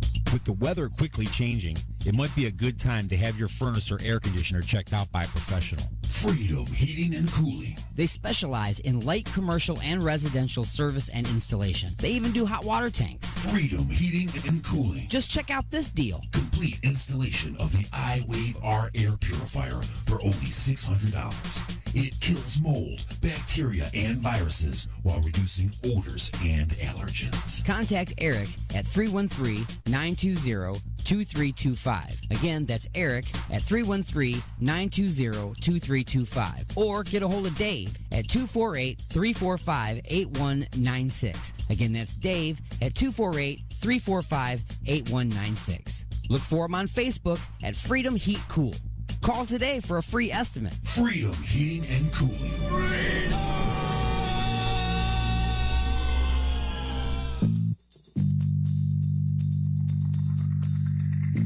Oh, honey, what a wonderful surprise. A dozen roses and chocolates, a candlelit dinner, and now champagne and strawberries by the fire. You're so romantic. What do you say we get a little closer?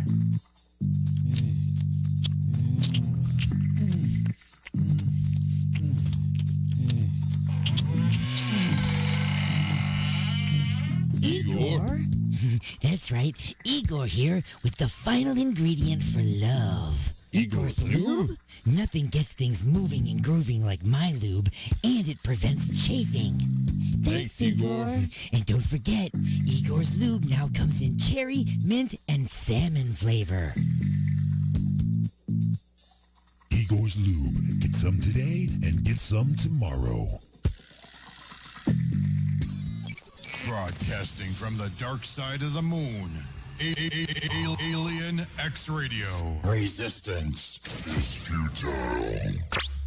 Broadcasting from beyond planet chaos directly into your Vajir holes. You got something to say? Don't be a bitch. Call into the show at 313-444-8919. You have been beamed aboard and are now inside the mothership for the attack of the Monday Morning Madcast from outer space. Am I the meanest? Alien Stone. Am I the prettiest? Alien Stone. Am I the baddest mofo low down around this time? Alien Stone. But who am I? Alien Stone. Who am I? Alien Stone. I can't hear you. Alien Stone. The Shogun of Harlem.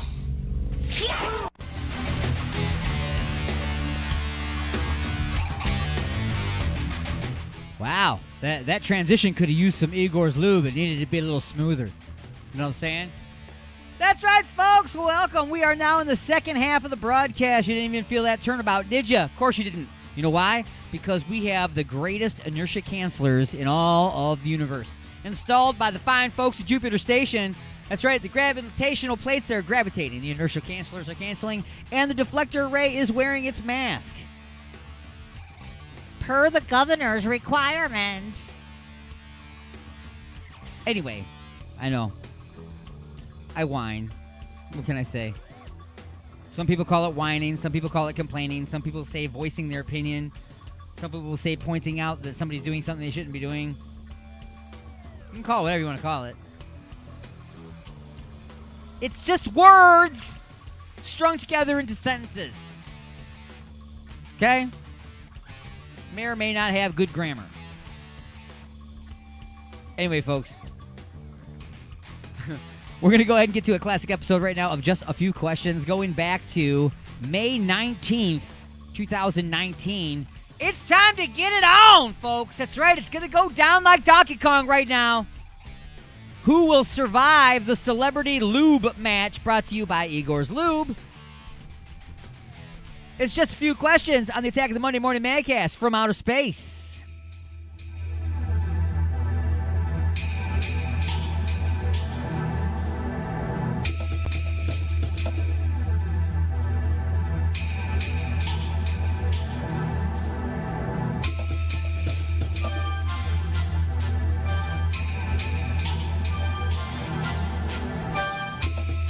And now it's time to answer just a few questions.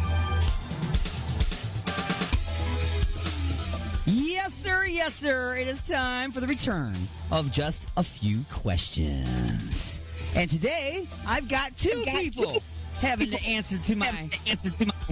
Wow, how am I bouncing back? I don't know. That's weird. All right. Anywho, this portion of the show is being brought to you by Igor's Lube. Igor introduces the final ingredient for love. That's Igor's Lube. From squeaky hinges and dry flaky elbows to naked games of Twister and doing it. Everything is smoother with Igor's Lube. Look for and like Igor's Lube on Facebook. Get some today and get some tomorrow at igorslube.com. That's www.igorslube.com. Doing it! That's right. Thank you for that, Fez. So, are you ready? I'm ready, man. Let's do this. Are you ready, Martin? I'm ready. All right. Question number one. Question number one. You have been offered $25 million to participate in a one-time, full-contact, no-holds-barred cage fight. Even if you lose, you will walk away with $1 million. Now, this will be a blind match. This means that the place, the style of fighting, and your opponent have not been set as of yet. This is also not your normal MMA fight. It's kind of a cross between the UFC and Celebrity Deathmatch. With a mix of robot fighting. So let's get all that done now, shall we? When thinking of all the places that you might be really good at fighting at, Where would you like to schedule the event? A, Madison Square Garden. B, your kitchen on the day all your bills are due. C, your elementary school playground. Or D, on stage at the Token Lounge in a vat filled with Igor's lube. Oh yeah, it's got to be the last one. And I can say the Token's like a home away from home for me. And yeah, I'm gonna go with the Token Lounge and Igor's lube. All right. Yep. All right, so that's pretty safe to say. The fight will be taking place at Token Lounge, probably in a baby pool. In the baby pool. No, we'll get a big, like, hot tub. We'll get it all warmed up. Warmed up hot tub. No, we'll just get, like, one of those big inflatable pools and just fill that with Igor's lube. There you go. That's what we'll do. That's it. Your wild card answer that you didn't choose was on Facebook. Guaranteed someone will already film it. So. Everybody's good fighting on Facebook. The bonus question: have you ever been in a real fist fight? And if so, when, where, and with whom? D-Unit. Yes, I have. When it was a long time ago. I can't remember the exact year. It was at a bar or bowling alley bar type thing. And no, I don't remember the dude's name. He was the dude. He was the dude. Now he's in movies. Yeah, exactly. Playing Igor. And Martin. Yes, I have actually. Yeah, stopping a young girl getting assaulted. Oh, Super Martin to the rescue. Yeah. Here he comes to save the day. Super Martin's on his way. Pretty much right in front of me. Yeah. It wasn't the first time either. Oh, that's crazy. How long ago was that? Probably about a year or so ago. Wow. Nice. Well, kudos. Well, when Chaos comes over across, man, you're going to be our bodyguard then. Yeah. You know, somebody to guard our body. You know, sorry, that didn't sound right. Question number two. All right, so, okay. Now we know where the fight will be held. Now we need to determine the manner of fighting. There are many forms of martial arts as well as good old street fighting and weapons. Given your height, weight, speed, and previous training, what form of combat will you engage in? Just remember that you do not know who you will be fighting yet, and they will be fighting in whatever style they choose. So, I'm going to name off some styles, and then I'm going to give you three options of why you would choose that style. So, A, street fighting. Would you choose street fighting because you can fight dirty? You won't be judged on your technique? Or if you lose, you can always say that you weren't trained and still, got into the ring and had the big balls anyway? I'm definitely going with fighting dirty. Because you can fight dirty. Okay, some ball shots. Yep. Some biting. All right. Listen, man, there ain't no rules in fighting, man. It says no holds barred. Exactly. And Martin. Yep, exactly that. Yep, fight dirty. Fight dirty. Excellent. I threw him over my shoulder by his scrotum. Exactly. Pretty much. I won immediately. All right. B is sumo wrestling. Okay. The reasons why would be you don't need to look like you're in shape. You're used to throwing your weight around, or you get to keep the sweaty diaper after the fight. I'm going with A. Go with A because you don't need to look like you're in shape. Don't need to look like you're in shape. Okay, Martin. Oh dear, what was the second one? The second one is you're used to throwing your weight around. Oh, don't know. I'm not used to throwing my weight around, but I'll take the dirty used diaper though. You take that? You got a collection of them at home now. I will do. I'll start with it. I've got a diaper hamper. I got to get enough diapers to fill it. All right, so C is bitch slapping. Oh, hell. The reasons why you would choose bitch slapping is you've seen a few pimp movies and think you've got a good handle on that.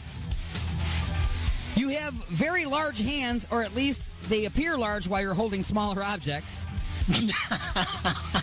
Or because you never get to bitch slap anyone at home. I'm going A, because I always tell the wife, I have a very strong pimp hand. All right. Yes. And, pimp slap. It's all about the pimp slamming. It's my money. What did the hand say to the face? Martin.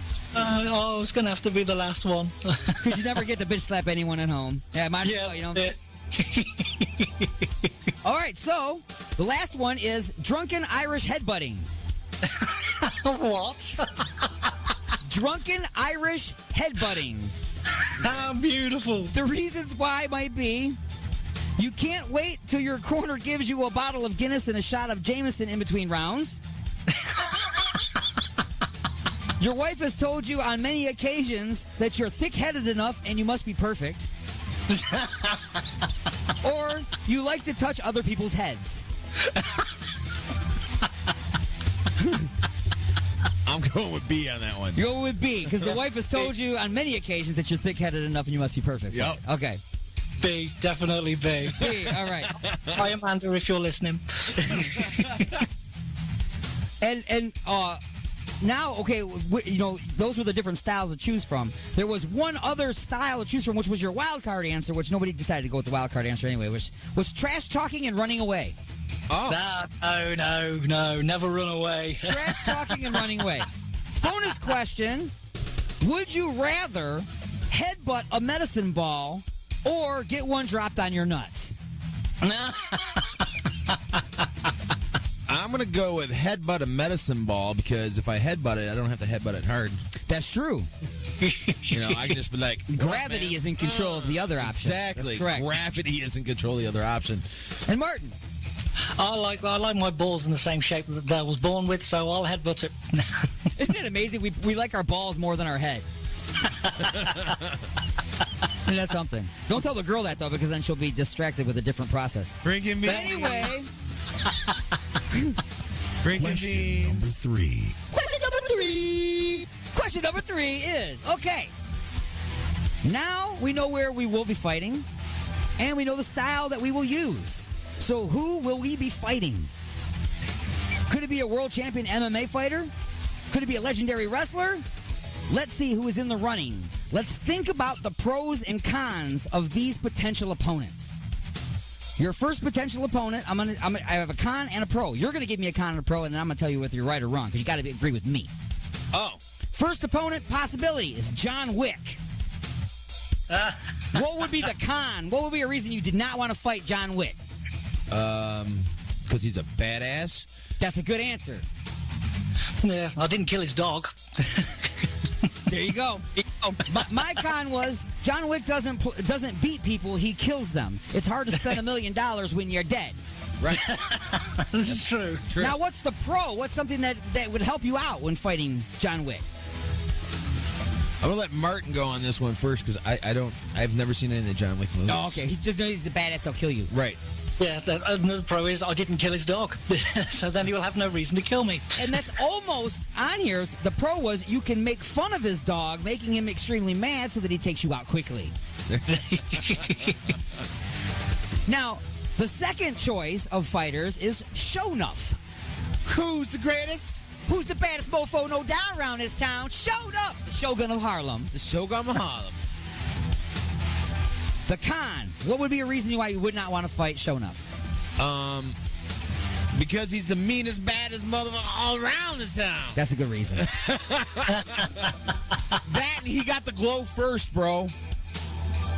Now, see, my con is even though he's an a-hole, he does possess the power of the glow. I will take that as an answer. Correct. Because he's had the glow first. That is correct. And Martin. Yes. The glow. The glow. Now, a reason why you would want to fight him. Why would I want to fight him? Ah, well, why not? Not every day you get to fight the Shogun of Harlem. Here's why I would fight him, okay? Because somebody needs to tell him that you can't be walking around wearing shoulder pads. Yes, it's not the 80s anymore. Yes. Stop it. You can't be walking around town with shoulder pads on like that. That's man. right. It's just, all right. Fashion called that said you need some. We're definitely going in. We're already into overtime on this. And we still got a little bit to go yet. Okay. So the pro is, if you just tell him that he's the master, he won't try to drown you at the end of the fight. Oh. C is Pee Wee Herman. What's the reason why you would not want to fight Pee Wee Herman? The con. The con? He might have Igor's lube on his hands. That's possible. That is possible. Martin. Oh, I couldn't hurt Pee Wee Herman. You wouldn't want to hurt him. That's the con. This one is the stipulation to fighting Pee Wee is that you both must fight naked from the waist down. Sword fight at dawn, that's wrong. I'm going to give you the pro right now for fighting Pee Wee Herman. As long as you can keep from crossing swords, you're pretty sure you can take him. I was going to say the pro is like he does that little dance and he points you where you want him to hit him. There you go. I'm going to hit you here and then you can hit me there. I'm going to hit you there and you can hit me there. And finally, haven't heard this guy in a while on Just a Few Questions, Terry Crews. Why don't you want to fight Terry Crews? Because he's Terry Crews. Because he's Terry Crews. You probably enjoy Igor's lube more than anybody else. That's right. He'll slip it up there with his muscles. My con is you just don't know. He might be wearing a Speedo and bouncing his pecs. That's it. The pro is he will be wearing Speedos and bouncing his pecs. There was no wild card, but the bonus question is, who will you decide to get into the cage with? John Wick, Sho'nuff, Pee Wee Herman, or Terry Crews? Oh, Pee Wee Herman. Pee Wee Herman, naked from the waist down. The waist down. All of Igor's lube. Yes. I'm in. On the stage, at the Token Lounge, Pee Wee Herman, naked from the waist down. With Igor's lube. And what style of fighting did you choose? It was bitch slapping, wasn't it? It was street fighting. Oh, street fighting. It's a street fighting, yeah. There you go, man. Now, we're still going into overtime. Why? Because it's time. Lightning strikes. Oh, no. Oh, I forgot about this. Taekwondo, Japanese or Korean? Korean. Korean. True or false? Kevin James did a movie as a cage fighter. True. True. Just saw it the other day. It was actually pretty good. Speedos or swim trunks? Speedos. Oh, swim trunks. Swim trunks. You're gonna wear Speedos? Only for you. Only for me. What's worse, getting caught in an arm bar or at the corner bar? By your wife. Corner bar. Corner bar. It's both, man. They're both bad. Slapped in the face or punched in the gut? Oh, slapped in the face. I can take a gut punch. I want to get punched in the gut. I don't want to get slapped in the face. That hurts. It makes my eyes water. Yes or no? Yes or no? That guy should have what? I don't know. Oh, yes or no? That guy should have gave his son to John Wick. That would have been a different movie. Yes. Yes. I was just guessing. He refused to give his son to John Wick, so he had to kill both of them. Oh, terrible. So finally, Pee Wee, good or bad spokesperson for Igor's Lube? Oh, I think it'd be absolutely amazing. Great. Hi, I'm Pee Wee Herman, and when I'm at the movie theater seeing a XXX film and I'm whacking it, I love to use Igor's Lube. It's got just the right stroke and just the right smoothness, and it takes care of my dry, flaky elbows while I'm at prison. And ladies and gentlemen, that has been Just a Few Questions. Oh, beautiful. Yes, folks. Just a Few Questions is a segment that airs live during Inside the Mothership, which is live at 12 noon Eastern every Sunday. We'll sell you the whole seat, but you'll only need the edge. 12 noon Eastern Sundays on this fantastic radio station. It is time to take a short break and pause in the action for station identification, and we will be back with hour number three. Hour number 3 of the Attack of the Monday Morning Madcast from Outer Space will feature more music for your Vajir holes, more of me saying ridiculous things and baseless accusations, and perhaps another bad movie flashback. Maybe Judge Man will stop by with a little man law. And, of course, the brand spanking newest episode of Just a Few Questions, entitled The Greatest American Zeros, Part 1. Stick around for that. Go no place. It's the Attack of the Monday Morning Madcast from outer space.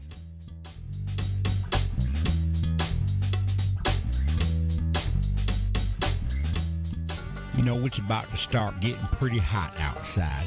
I think it's time I have a professional check out my air conditioning unit. Freedom Heating and Cooling. They specialize in light commercial and residential service and installation. They even do hot water tanks. Freedom Heating and Cooling. Just check out this deal. Complete installation of the iWave R air purifier for only $600. It kills mold, bacteria, and viruses while reducing odors and allergens. Contact Eric at 313-920-2325. Again, that's Eric at 313-920-2325. Or get a hold of Dave at 248-345-8196.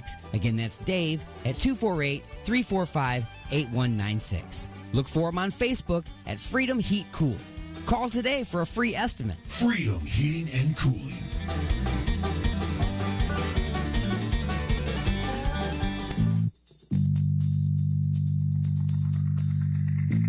Me and my lady want to get busy tonight. What do you recommend? Igor's Lube. I got my fist stuck in a gravy boat. Any ideas on how I can get it out? Igor's Lube. The hinges on my cabinet doors are squeaky. What should I use? Igor's Lube. I got dry, flaky elbows. Igor's Lube. Okay, but what if I'm being held hostage by a supervillain in an underground lair with a ticking time bomb and only seconds left until detonation? What would save me then, huh? Igor's Lube. That's right. Everything is smoother with Igor's Lube. Igor's Lube. Get some today and get some tomorrow. I used to be a nice girl. Until Alien Stone took me for a ride in his mothership. Now I'm an intergalactic hottie. Thank you, Alien Stone. You got a raggedy old couch? Maybe you need some vinyl for that ripped up chair or card table. Well, come on down to Shady's Fabric. We've got everything you need. Even if you need some drapes to keep that dirty old man from next door looking in on you while you're banging your wife, we got that too. Maybe you have a sister-in-law that is so ugly that every time you see her you go into epileptic seizures. Well, come on down to Shady's Fabric and we'll give you something to cover that up. That's right, Shady's Fabric. We got the best deals in town. And we also have a great cash and carry program. You carry in the cash and then you can carry out the merchandise. Look us up on Facebook. That's Shady's Fabric. Just cover it up.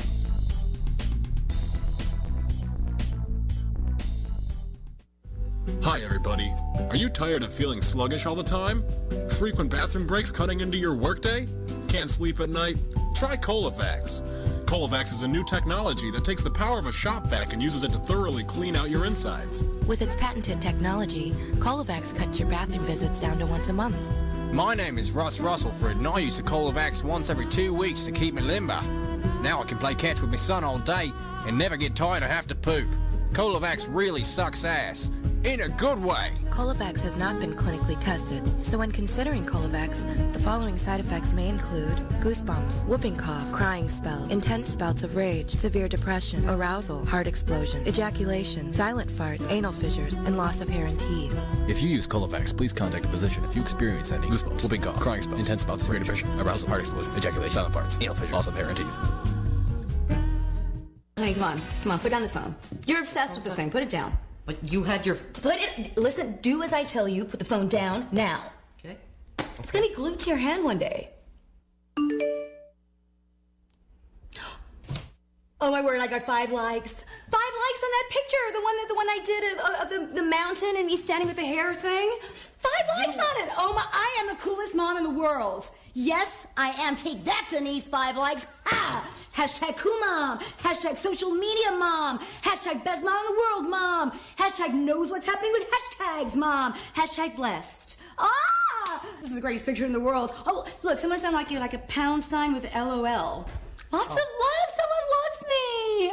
Oh, that is so cute. Totes cool, Mom. I love it. Like 9,000 likes, Mom. I'm like famous. Okay, like for what was that picture for? It's a pancake. A pancake? Yeah, people like pancakes, Mom. You got 9,000 likes on a pancake picture? Hype is about pancakes. Wait, not this triangle BBB stuff. You need to be studying.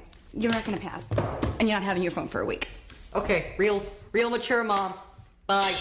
Resistance is futile, but you can struggle if you like. It's the attack of the Monday Morning Madcast from outer space. You got something to say? Say it, bucko. Call into the show live at 313-444-8919. Again, that number is 313-444-8919. The views and opinions expressed in the following show do not necessarily represent those of this station or its sponsors.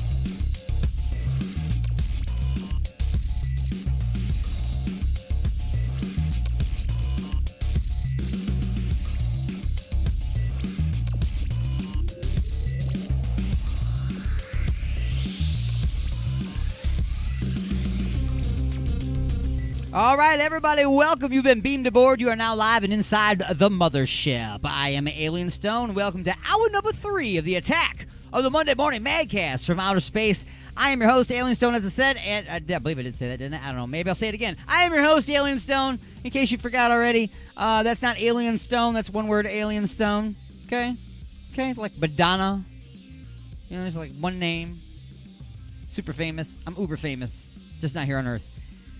You could be listening on Alien X Radio, Raw Talk Online, UG Media, the Lime City Radio Network, the J. Parker Radio Network, United Talk Radio, Sword Radio, and the Western Reserve Digital Radio Network, or in syndication and replay around the world on fantastic radio stations like 920 WON The Apple, 24.7 The Stream, 97.1 KGSB-FM Get Smashed Radio. Wow.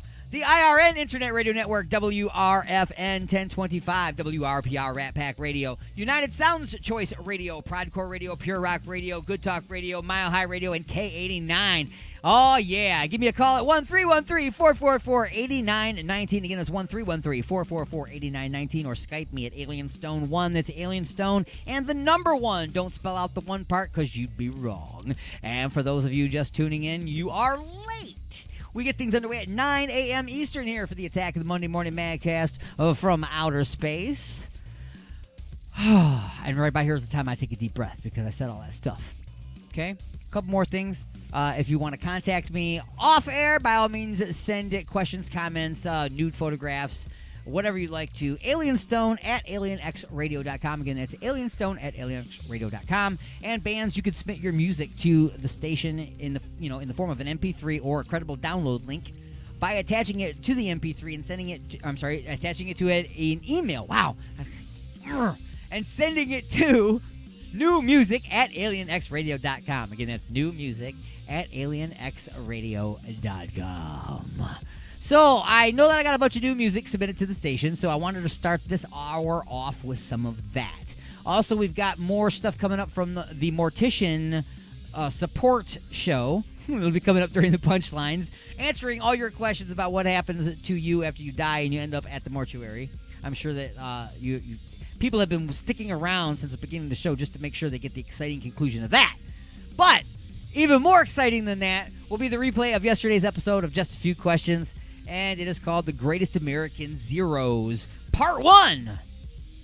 That's right, aliens put D-Unit and Sir Martin of Mad in charge of rescuing planet Earth by enabling them with suits of power. And you will see how that all works. Yeah, you see how the tie in there, you know. Anybody that's like got a gray beard like mine knows where I got the idea. Okay. The idea's there, but everything else has been changed. That's right. The names and facts have been changed to protect the innocent. And believe me, nobody on this show is, in fact, innocent. So let's go ahead and get to some music for the Vajir holes. Let's go to the today's music. That would be the file where all the brand spanking new stuff that just got submitted to the station is at. And I'm looking right now at a brand spanking new submission. Good Intentions is the name of the tune. Nomad, Anthem, and Friends is the name of the band. And it's the attack of the Monday Morning Madcast from outer space.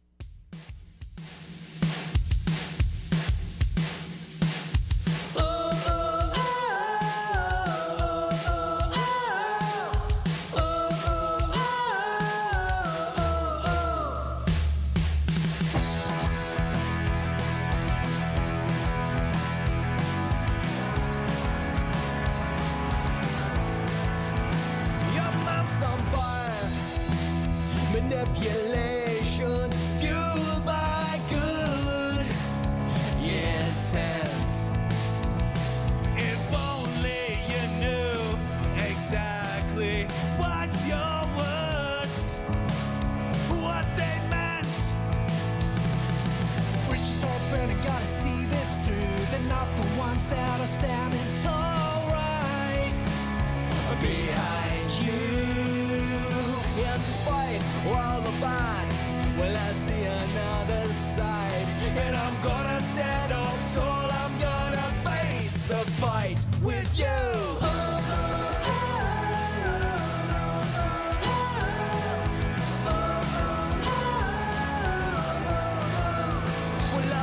Somewhere that the road to hell is paved with good intentions. It's a pity that nobody ever mentioned this to you. When you can't do right for doing wrong, someone goes and writes a song for you. And despite all the bad, well, I'm in it for the ride. And I'm gonna stand on tall, I'm gonna face the tide with you.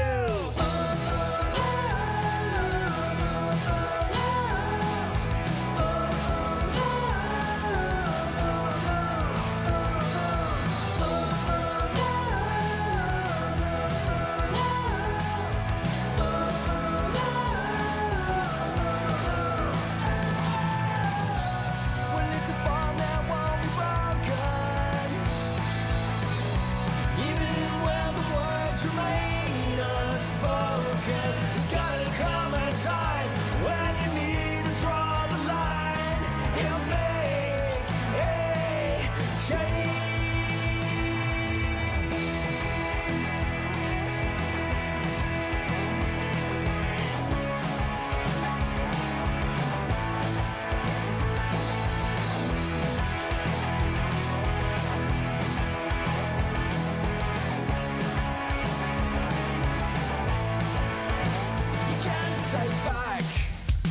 The things you said, but she'll stand by you and round you go. You can't take back the things you said, but she'll stand by you and round you go. Oh, oh, oh.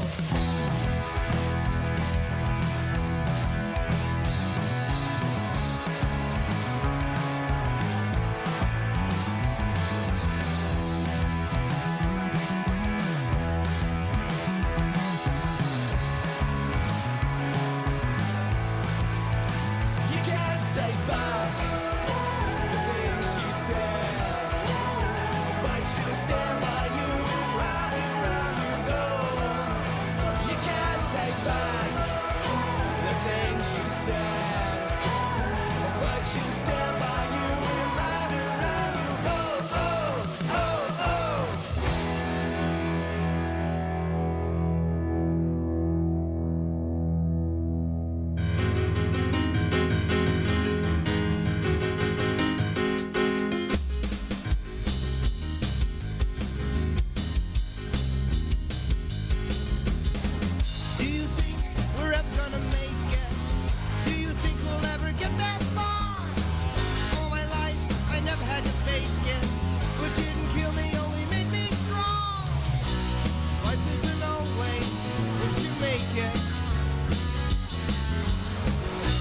Why can't we all just get along?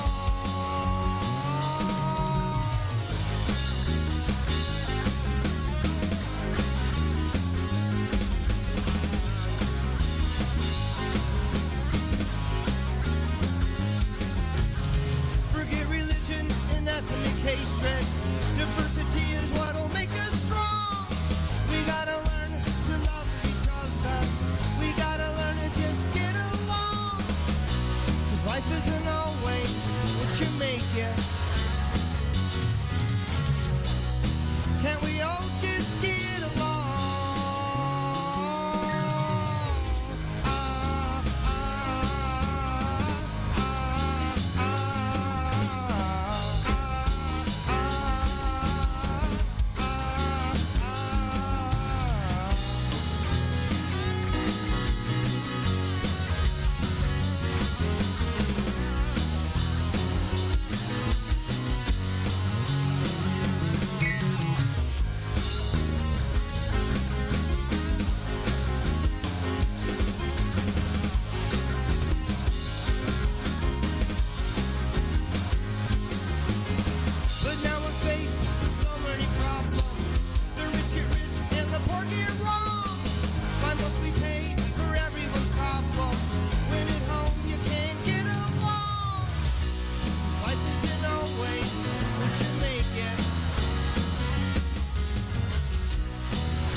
this week's bad movie flashback. No.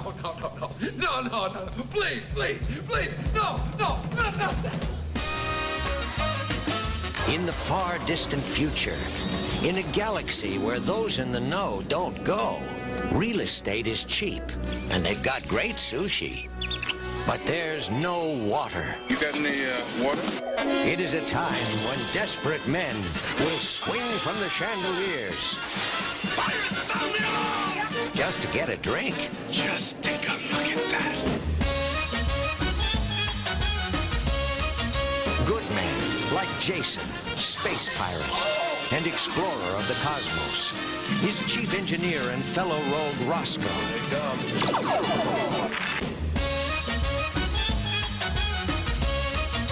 And the beautiful Princess Karina. One tiny band who must bust their buns, battling the masters of all the water in the galaxy.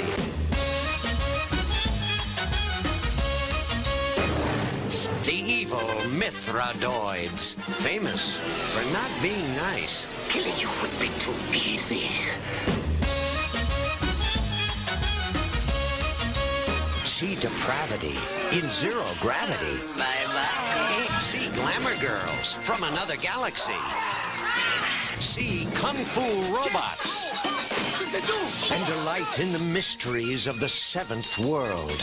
The one place in the universe to get a decent glass of water. The Ice Pirates.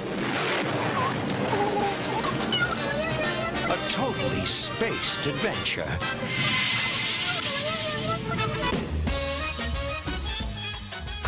You got something to say? Don't be a bitch. Call into the show at 313-444-8990.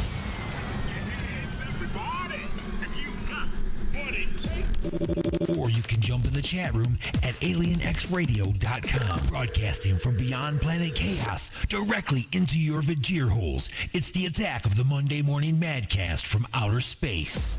Come on.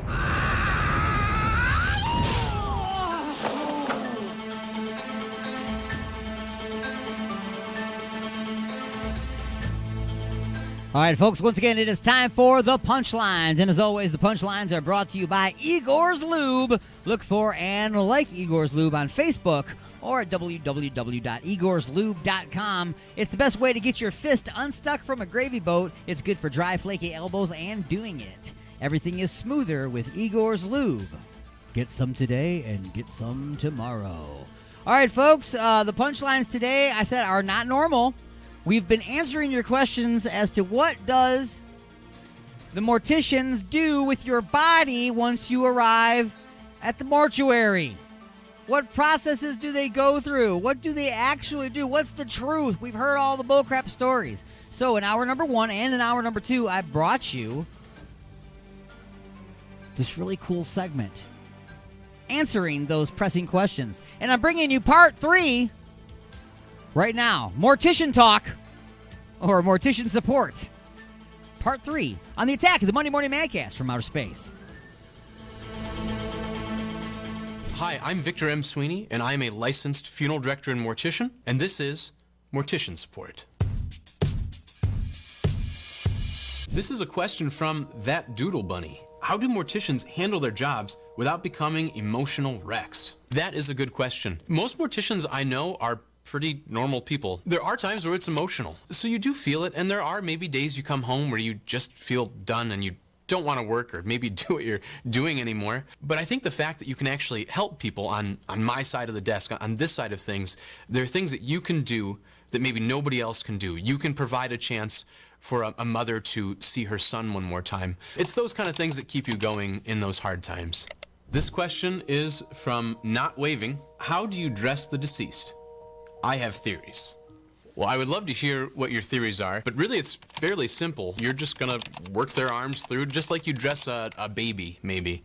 Oftentimes, if we have someone maybe very large that we can't move very well, or maybe someone who has outgrown their clothes, or maybe their clothes are too big, we'll oftentimes make cuts down the back and simply drape it over the front and tuck it under the back, maybe sew it in a couple places, so that way it sits right on the person and doesn't look like an overlarge tent or squeeze them into their clothes like a sausage. This is a question from Trap Jason.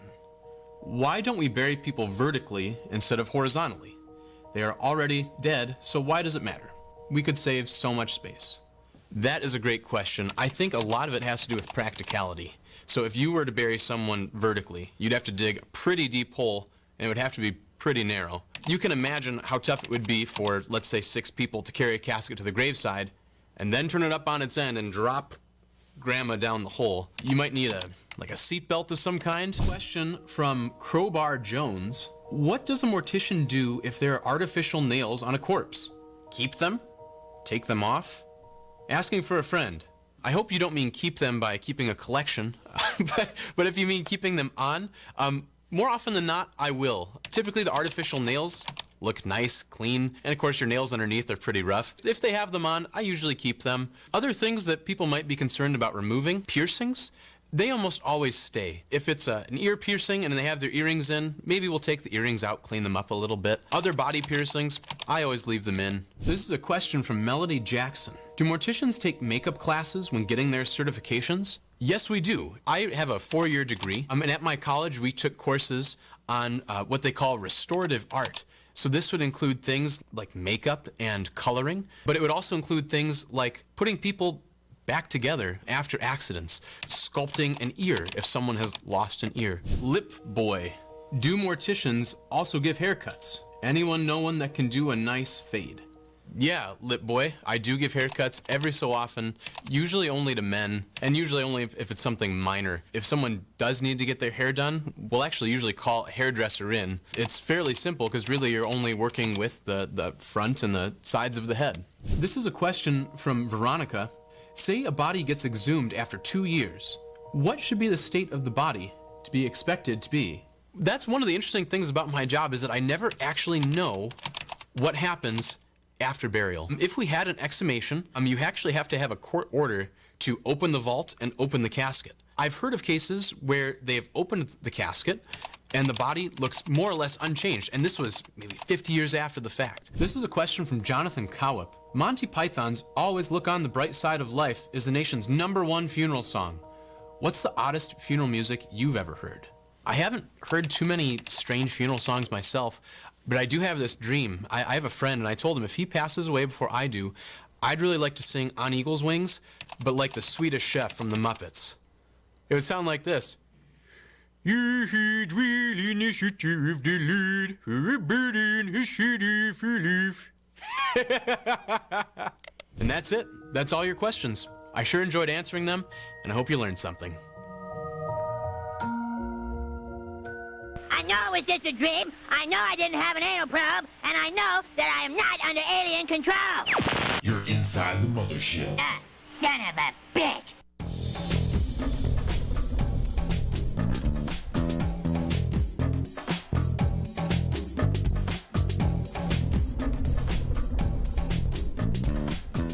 Yeah, very informative. Very informative. Our 3-part series there on morticians and the questions that they are asked and the answers that guy gave. And, of course, his beautiful rendition of a song as the Swedish chef. Like, that was relevant at all. But it was very entertaining. I enjoyed it very much.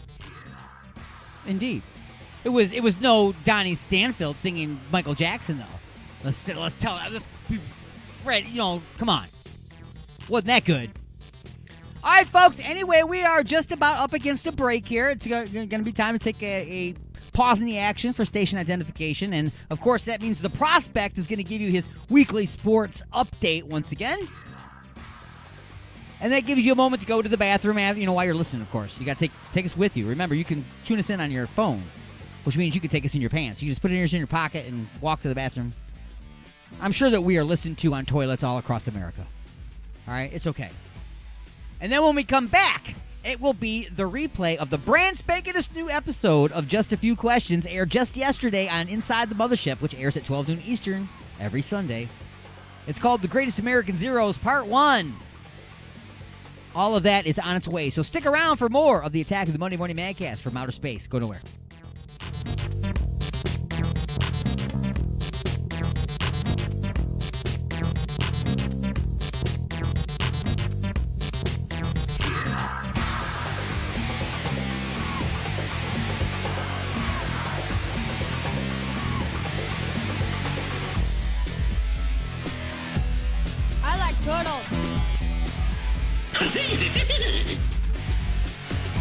Man, this place is weird.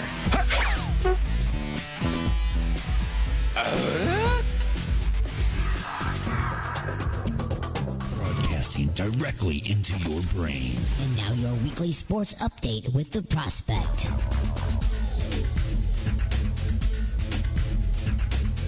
I'm back, bitches. I don't mean to call you bitches. I'm just glad to be back giving you what you all want.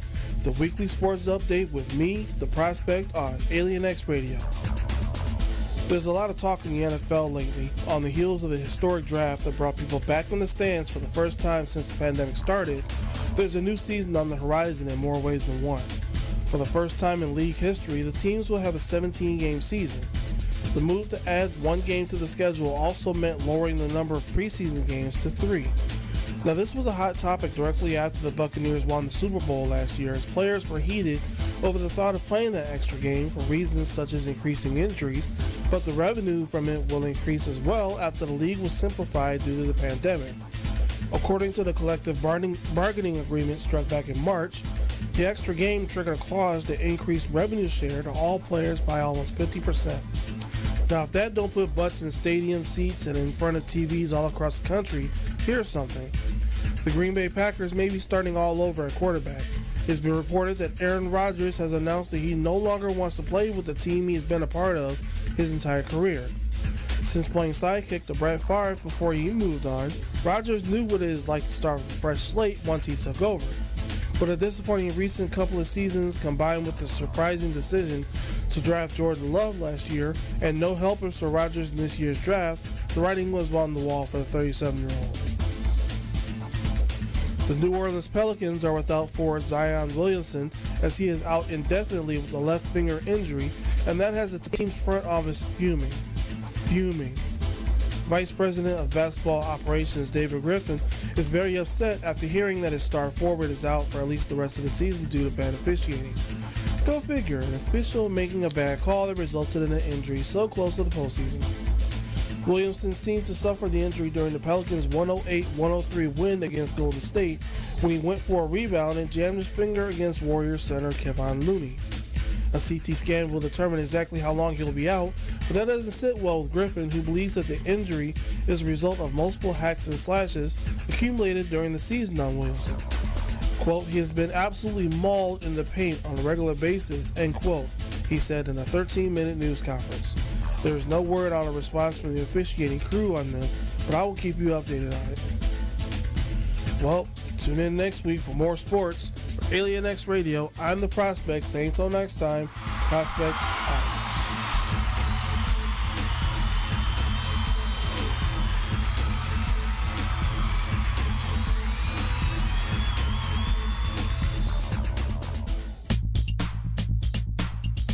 With the weather quickly changing, it might be a good time to have your furnace or air conditioner checked out by a professional. Freedom Heating and Cooling. They specialize in light commercial and residential service and installation. They even do hot water tanks. Freedom Heating and Cooling. Just check out this deal. Complete installation of the iWave R air purifier for only $600. It kills mold, bacteria, and viruses while reducing odors and allergens. Contact Eric at 313-920-2325. Again, that's Eric at 313-920-2325. Or get a hold of Dave at 248-345-8196. Again, that's Dave at 248-345-8196. Look for him on Facebook at Freedom Heat Cool. Call today for a free estimate. Freedom Heating and Cooling.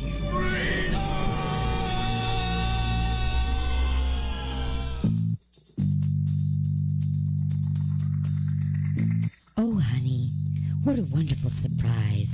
A dozen roses and chocolates, a candlelit dinner, and now champagne and strawberries by the fire.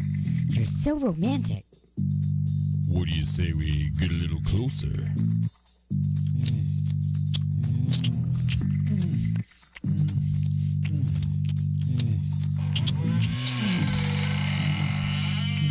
Igor? That's right, Igor here with the final ingredient for love. Igor's lube?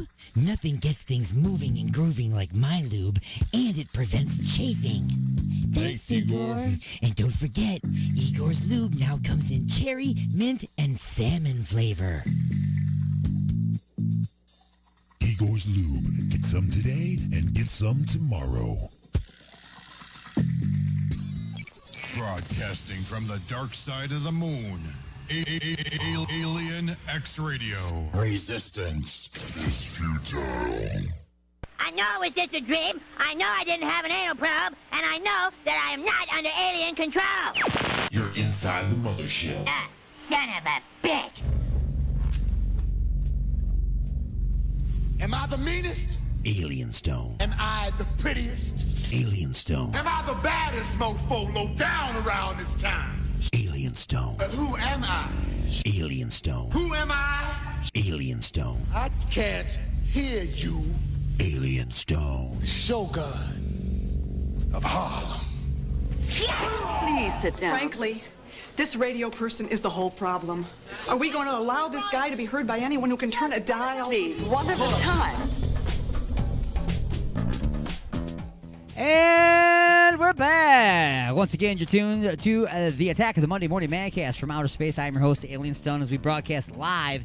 And we are screaming through the galaxy, or at least talking really loud in the back row of the movie theater, pissing you all off during the previews. The previews on Alien X Radio, Raw Talk Online, UG Media, the Lime City Radio Network, Jay Parker Radio, United Talk Radio, Sword Radio, and the Western Reserve Digital Radio. And we're on some other radio stations throughout the course of the week, and syndication and replay like 920 WON The Apple, 24.7 The Stream, and 97.1 KGSBFM Get Smashed Radio, IRN Internet Radio Network, and many, many others. Once again, I am Alien Stone, and our phone number is 1313-444-8919, or Skype at Alien Stone 1. That's the number 1. Don't spell it out. You'd be wrong.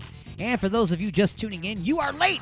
We get things underway at 9 a.m. Eastern here for the Attack of the Monday Morning Madcast from outer space. But hey, on Sundays around here at 12 noon Eastern, we go live with Inside the Mothership. And we do a little segment on there called Just a Few Questions, where I come up with just a few questions, and they are just a little wackadoo and crazy.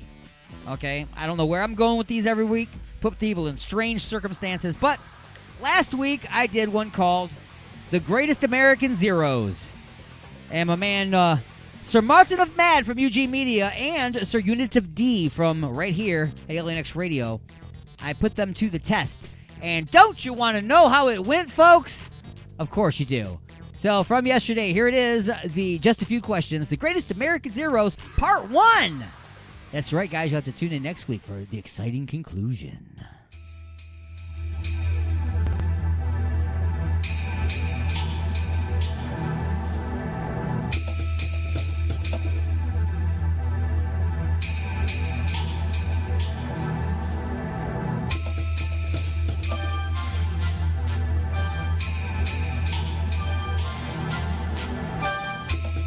And now it's time to answer just a few questions. All right, everybody. Well, once again, it is that time. It's time to answer just a few questions. And as always, just a few questions being brought to you by Igor's Lube. Look for and like Igor's Lube on Facebook or at www.igorslube.com. What was the new product we just invented a little while ago? Oh, Igor's... Click Grit. Yeah, Igor's... No, that was already... Personal grooming sandpaper kit. Yes. Oh, you've tamed it down. From the man's heavy grit all the way down to the female's ultra fine click grit. Yes. The Slickery series. Patent pending. It is time now for just a few questions. Are you folks ready? Are you stretched out? Stretched out, yes. Ready? No. I gotcha. All right, so here we go. Question number 1. Question number 1. Question number 1. You and your buddy, it's going to be you and Mad Martin, My buddy. have been wandering in the desert all day long, locating and documenting all the common and rare species of cactus. The cacti. It's research for an article that you are working on for the Journal of Sharp and Pokey Plant Life. You will be logging and comparing the flowering buds, colors, and level of ouchiness they create with their when poked by their hateful little skin tags. You knew this would be a long trip, so you prepared. As it's getting late, you decide to set up camp for the night. You erect a tent, set up a perimeter, and start a fire. After filling up on the traditional camping food, franks and beans with truffles and a nice Chianti sauce, you turn in for the night. In the middle of the night, you wake up to a strange humming sound. It would be the first time. Just then, the tent lights up with a green glow.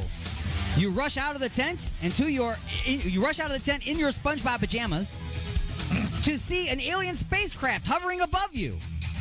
Another blinding flash of light, and you are now inside the mothership. You are standing in front of a panel of aliens. One steps forward with two glowing balls. He also is carrying something in his hands. He sets the object on the ground at your feet and returns to his place on the panel. The object opens, revealing two odd-looking outfits. You are then spoken to telepathically. You hear the message in the first voice you think of. So whose voice are you hearing? Is it A, Jar Jar Binks from Star Wars? B, Kripke from The Big Bang Theory? C, Gonzo from The Muppets? Or D, what was the first voice you thought of? D. How are the aliens speaking to you in your brain? With whose voice? The first voice you thought of, or one of those. Well, now that you're making me think of voices, I was going to go with the Gonzo one. Okay, but now you're making me think of the voices. So I got to go with Stephen Hawking. Stephen Hawking. I almost put him on the list. You almost did? I almost put him on the list because that was great. Okay, so you go with Stephen Hawking. I got to go with Stephen Hawking. All right, you got it. Oh, no, wait. I'm going back. Nope. I revoke that one. I'm going with Max Headroom. Max Headroom. Yes. Is it voice in your head? Yes. Sir Martin of Mad. Is it Jar Jar Binks, Kripke, Gonzo, or someone else? I've got an idea, but I need to ask you, what was in the chili last night that makes you come up with this? Yeah. There was a lot of deliciousness in the chili. I'm just saying, that was good. Yeah. Was there any shrooms in there by any chance? No. There were no fun shrooms. No. I'm going to go with Gonzo, because I like Gonzo. He's a bit weird. All right, Gonzo. So Gonzo is the voice in your head. And in your head was... Max Headroom. Max Headroom. All right, so the aliens now you got to hear this while I'm telling you. You got to hear this in your voice. And that's the voice that you're hearing in your head. The aliens tell you that they have been watching your planet for hundreds of years. and the Interstellar Supreme Advisory Committee on Universal Alien Interactions and Threat Assessment has determined that your planet will be destroyed and replaced with an intergalactic Starbucks, Dipping Dots, and Banana Republic if you do not correct the course of humanity. You will be given these two ability-enhancing suits and charged with the task of righting these wrongs. If you fail, your planet will become a place for space Karens to complain about their less-than-perfect lattes. First, who gets which suit? So you guys get to decide amongst yourself who gets which suit. Here are the two suits that are in this container in front of you to choose from. The first one is a green vinyl leisure suit with orange lapels and a monocle. The second suit is a yellow spandex unitard with feathered Elton John glasses. Oh, that one's Martin all the way. I'll wear the green leisure suit. Do you concur? Absolutely. Absolutely. I totally, as soon as I said that out loud, I pictured you wearing the glasses. the Elton John glasses. Also, for the record, no matter what happens, I will make sure the Earth is destroyed because it's too far gone. It's too far gone as long as we're all right. Hey, at some point, a car is totaled. You know what I mean? At some point. That is it. I will make sure that this actually happens and the donut thing is in creation. All right, so we're going on to... Question number 2. Question number 2. That was question number 1? That was it? That was question number 1. We're just getting started on this. All right. Okay. Okay. So far, you got there. I'm you dressed. heard the aliens in your head. And I'm dressed. You got your ability enhancement suit. Okay. So, question number 2 goes like this. Just as you get ready to respectfully decline, because this sounds like something you don't want to do, you are zapped back to Earth's surface, and the ship speeds on out of sight into a cloud-covered night sky, leaving behind exhaust fumes that smell like cheese and hairspray. My favorite. You also look down and see that you are already wearing your suits. You quickly try to take them off and find that you can't remove the suits. You feel a bit of vibration in your pocket, so you reach in to retrieve a device resembling a cell phone. Resembling a cell phone or a small tablet. The screen lights up and a prompt comes on. It says, Welcome to the Ability Enhancement Suit Instructional Manual. Would you like to register this product online or by mail, or skip this step? So you skip that step, just like everybody always does. Does it come with insurance? So you skip forward, of course.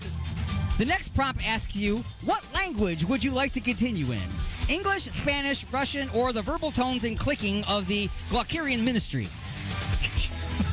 After selecting English, it announces, okay, switching to the verbal tones and clicking of the Glockarian Ministry. For this moment on, you can't understand anything and can't get it to switch back.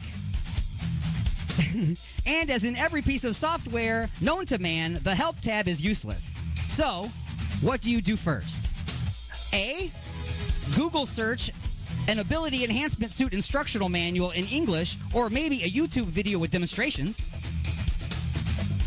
B, sign up for Rosetta Stone and see if it offers a course in the Glockarian Ministry's language and all 17 dialects.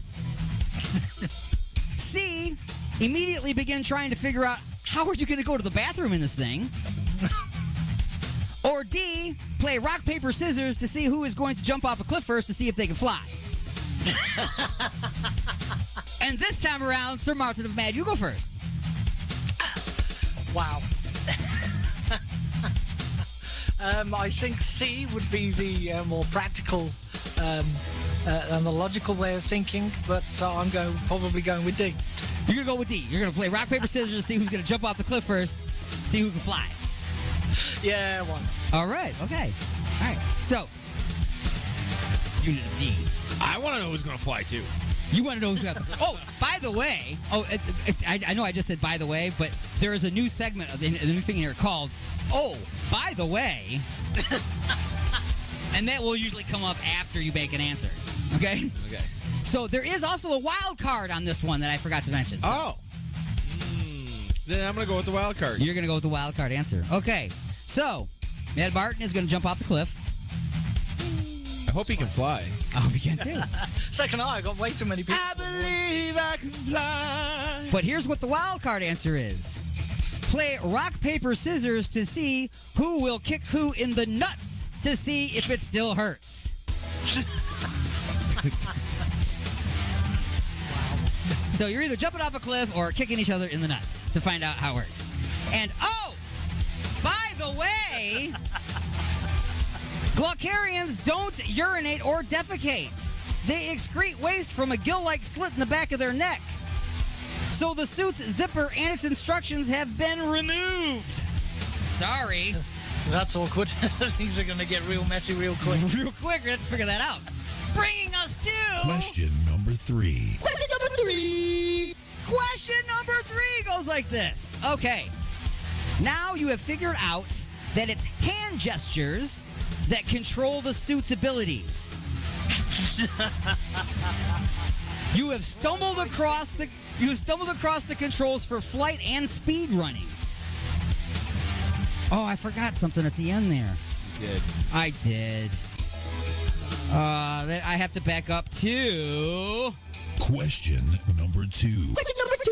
I got the power to turn back time. The bonus question that I forgot before I got to the, oh, by the way, is after your first round of rock, paper, scissors, one of you shoots up into the sky and the other starts running at 100 miles per hour. Who was paper and who was scissors? I was too busy recovering from being kicked in the gingangs. Somebody was paper and somebody was scissors. Who I was who? scissors. You were scissors. So you're running at 100 miles per hour, and Sir Martin of Mad is flying. Perfect. So you figured out that if you do 1, 2, 3 paper, you can fly, and you 1, 2, 3 scissors, you can run really fast. Okay? And then the oh by the way moment, and then we go to Question number 3. Question number 3. Now it makes sense when I say, oh, now you have figured out that it's hand gestures that can control the suit's abilities. You have stumbled across the controls for flight and speed running. Now it's time to start experimenting. If the aliens have been watching us for so many years, they may have designed the control gestures to mirror the ones humans use on Earth. With this new theory in place, here are the hand gestures you will be experimenting with. Okay, and then you're going to have to come up with what you think those hand gestures will make the suit do. So, we know... I know, right? We know paper is flight. We know scissors is speed running. So, is rock a burst of super strength or forces someone to start vigorously masturbating? I'm gonna go with B. So the bad guy's ready to like shoot a bunch of hostages, and you just go rock in front of him, and he just drops the gun and starts. Yes. Okay. Yes, it does. What say you, D Unit? I said I don't want to play no more. Wait a minute. You know what? There's so many of them. I'm gonna let him answer the rock one. I'll go to the next one for you, and we'll go back and forth. Cool. So you. What will the peace symbol do? If you hold up the peace symbol, does it A, remove aggressiveness from someone, or pokes out someone's eyes Three Stooges style? Oh, definitely poke somebody's eyes out Three Stooges style. And goes, woo, woo, woo, woo, woo, woo. Now, what's going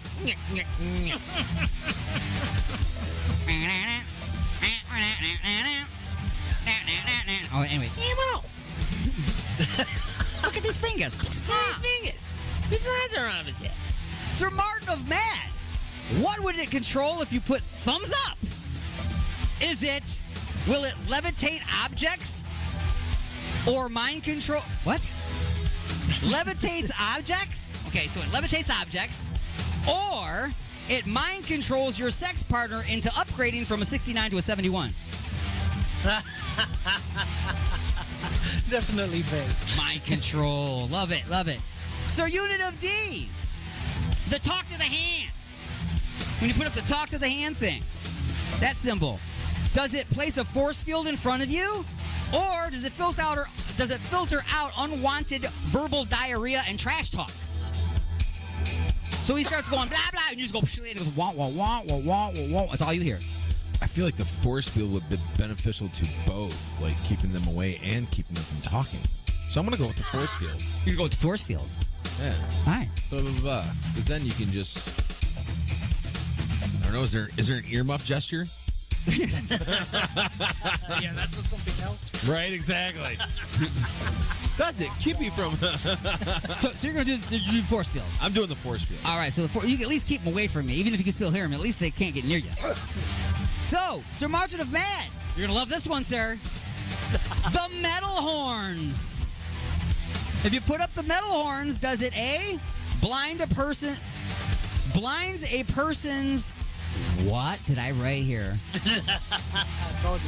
their sides. chili. Oh, it's not blinds. There's the wrong letter there. It binds a person's arms to their sides with an unseen force. So, like, their arms go to their side and they're trapped. Or it causes uncontrollable headbanging until they black out or their neck breaks. I'm very disappointed that Dio doesn't come out from a storm and rainbow and just throw a lightning bolt at their nutsack. But I will go with B. OPP. So basically, you put it at them like that, they start headbanging, right? And the longer you hold it there, they get crazier. So you can do it till they pass out, or you keep doing it until they break their damn neck. The head falls off, man. Wow. All right, sir, the unit. Directional pointing. Like just pointing. Okay. Instantly teleports you to the location you are pointing at, or get everyone to willingly pull your finger.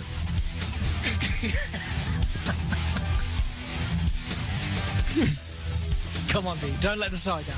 As soon as you put your finger out, everybody's like, okay, immediately. Yeah, sure. Or you point to the corner and bam, you're in the corner. I want to go with the pointing to the corner. Bam, I'm in the corner. That's kind of a cool idea. You know what I'm saying? That and I'm thinking, whole, social distancing thing. I don't want many people touching it. And could you point at a picture of like the Bahamas? Right. That'd be cool. Unless you get in the picture, then that'd be sucking. That would. Right. Sir Martin of Bad, this one's yours. The Spock symbol. Doing that Spock symbol. It turns bullies into nerds, or it just annoys people that can't do that without using their other hand to pull their fingers together and do it manually. Yeah. Which one? Turns bullies into nerds, or just annoys people that can't do it themselves?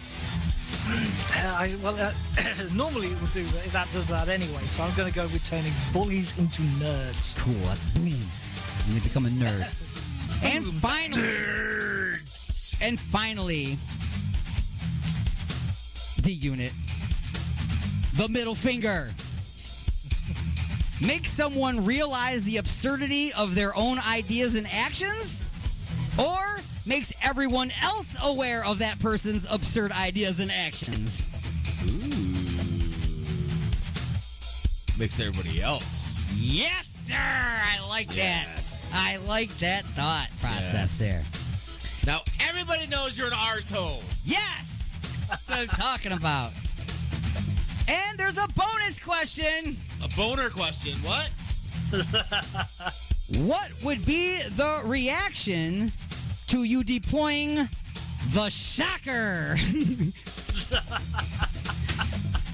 Is it A, a lifelong companion? B, a slap in the face? C, a sexual assault charge? Or D, smelly fingers? Sir Martin of Bad, you go first. Oh, man. The Shocker. Oh, wow. Can I say that again, please? What would be the reaction from your suit? Remember hand gestures. If you deployed the Shocker, The Shocker, yeah. Okay, would you get a lifelong companion, a slap in the face, a sexual assault charge, or smelly fingers? All of the above. I had not thought of all of the above, but you can do that. You get all of the above. How about just a smelly fingers? Just a smelly finger. So you just do that like that, and immediately you smell like that. So you just depending I guess two-tone smell. Yeah, gotcha. It's like Neapolitan. Two-tone smell. Now, folks. Sweet and sour. Before we get to lightning strikes, this is that thing I said I'm going to do something I've never done before. Listen to this. Will planet Earth be turned into a mini-mall space station?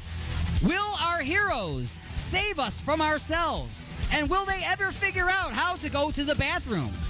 Tune in next week for the exciting conclusion of The Greatest American Zeros. There's a part 2, folks. You are just now ready to start your mission. Oh, wow. Oh, wow. Are we going to have to remember our answers? I'll remember your answers. Well, where's the fun of that?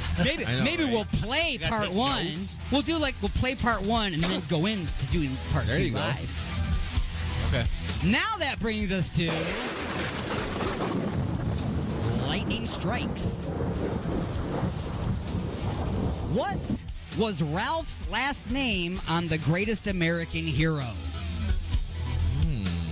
He was the main character on The Greatest American Hero. His name was Ralph what? Either of you. I got nothing. No idea. I have no knowledge of this show at all. His name was Ralph Hinckley. Number 2. Is this... If this character's first name was John, what former American president might he try to assassinate?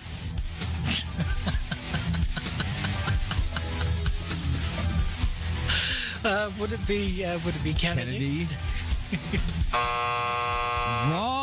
John Hinckley tried to kill President Reagan. And during the show, his name was Ralph Hinckley. Then John Hinckley tried to assassinate Reagan. And then in all of the replays of that show, they made airplanes go over and stuff whenever they said his name on the show, so you couldn't hear the name Hinckley anymore on the show. Little piece of trivia for you. Number 3. What does William Catt and Ronald Reagan have in common? I'll give you one hint. What does William Catt and Ronald Reagan have in common? They're both shot. Do you know who William Catt is? No. Okay, that's the hint I'm going to give you. William Catt played the part of Ralph Hinckley as the greatest American hero. They're both actors. Yes, they're both actors. Good job, good job. Number 4. Superman is faster than a locomotive, but who is best known for running? Superman is faster than a locomotive, but who is best known for running? The Flash? It'll be the Flash if you're going on about DC comic characters. I really should have given you the choices, but you are correct with the Flash. Your choices were the Flash or France.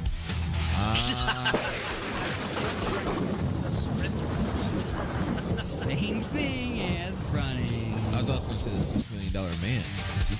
Oh, yeah. I'd have had to accept that. I'd have had to accept it. Number 5. The Greatest American Hero was one of the first TV shows to push the FCC censors with what word?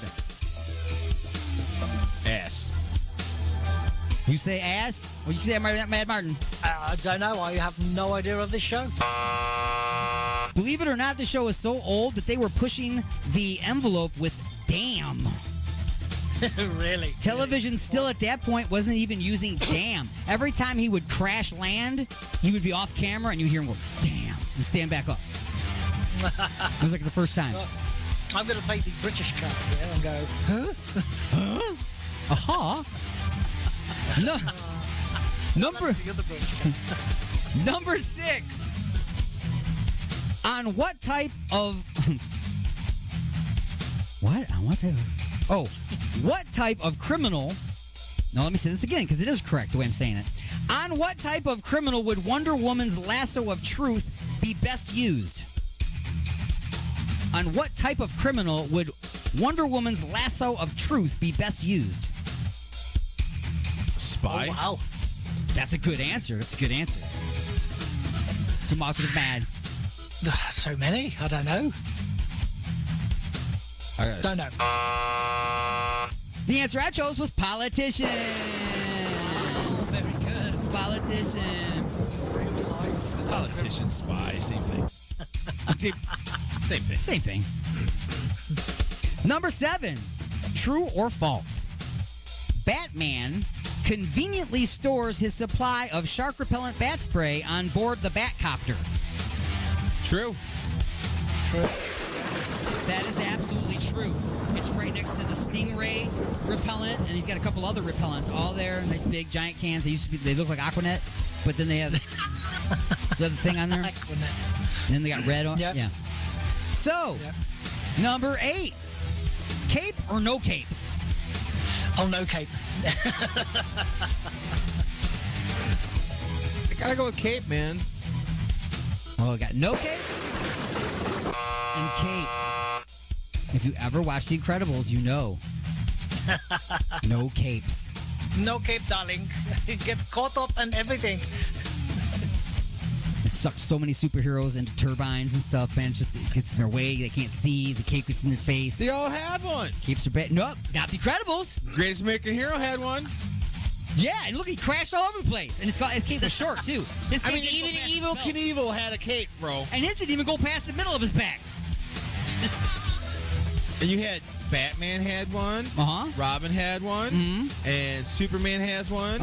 And You're naming all the ones that still live. I mean, all the other ones that you can't name off, they're all dead because they got sucked into turbines because of their capes. Well, who are those? Exactly, they're dead. We don't know who they are.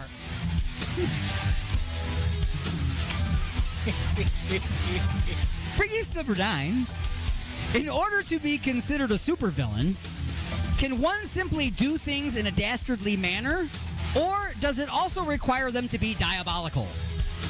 Oh, gotta be diabolical. Oh, always has to be diabolical. Absolutely. You can't just be a douche.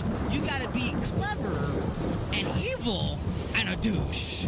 So yeah, you gotta be diabolically dastardly to be a supervillain. And finally, number 10, what is a bigger mystery? How to go to the bathroom in your suits, or how to use the 3 seashells from the movie Demolition Man? 3 seashells. I've never seen the movie, so I'll go with the seashells. I have no idea what the hell they're talking about, but I know how to pee my pants. Exactly. Okay. And that has been just a few questions. Oh, man.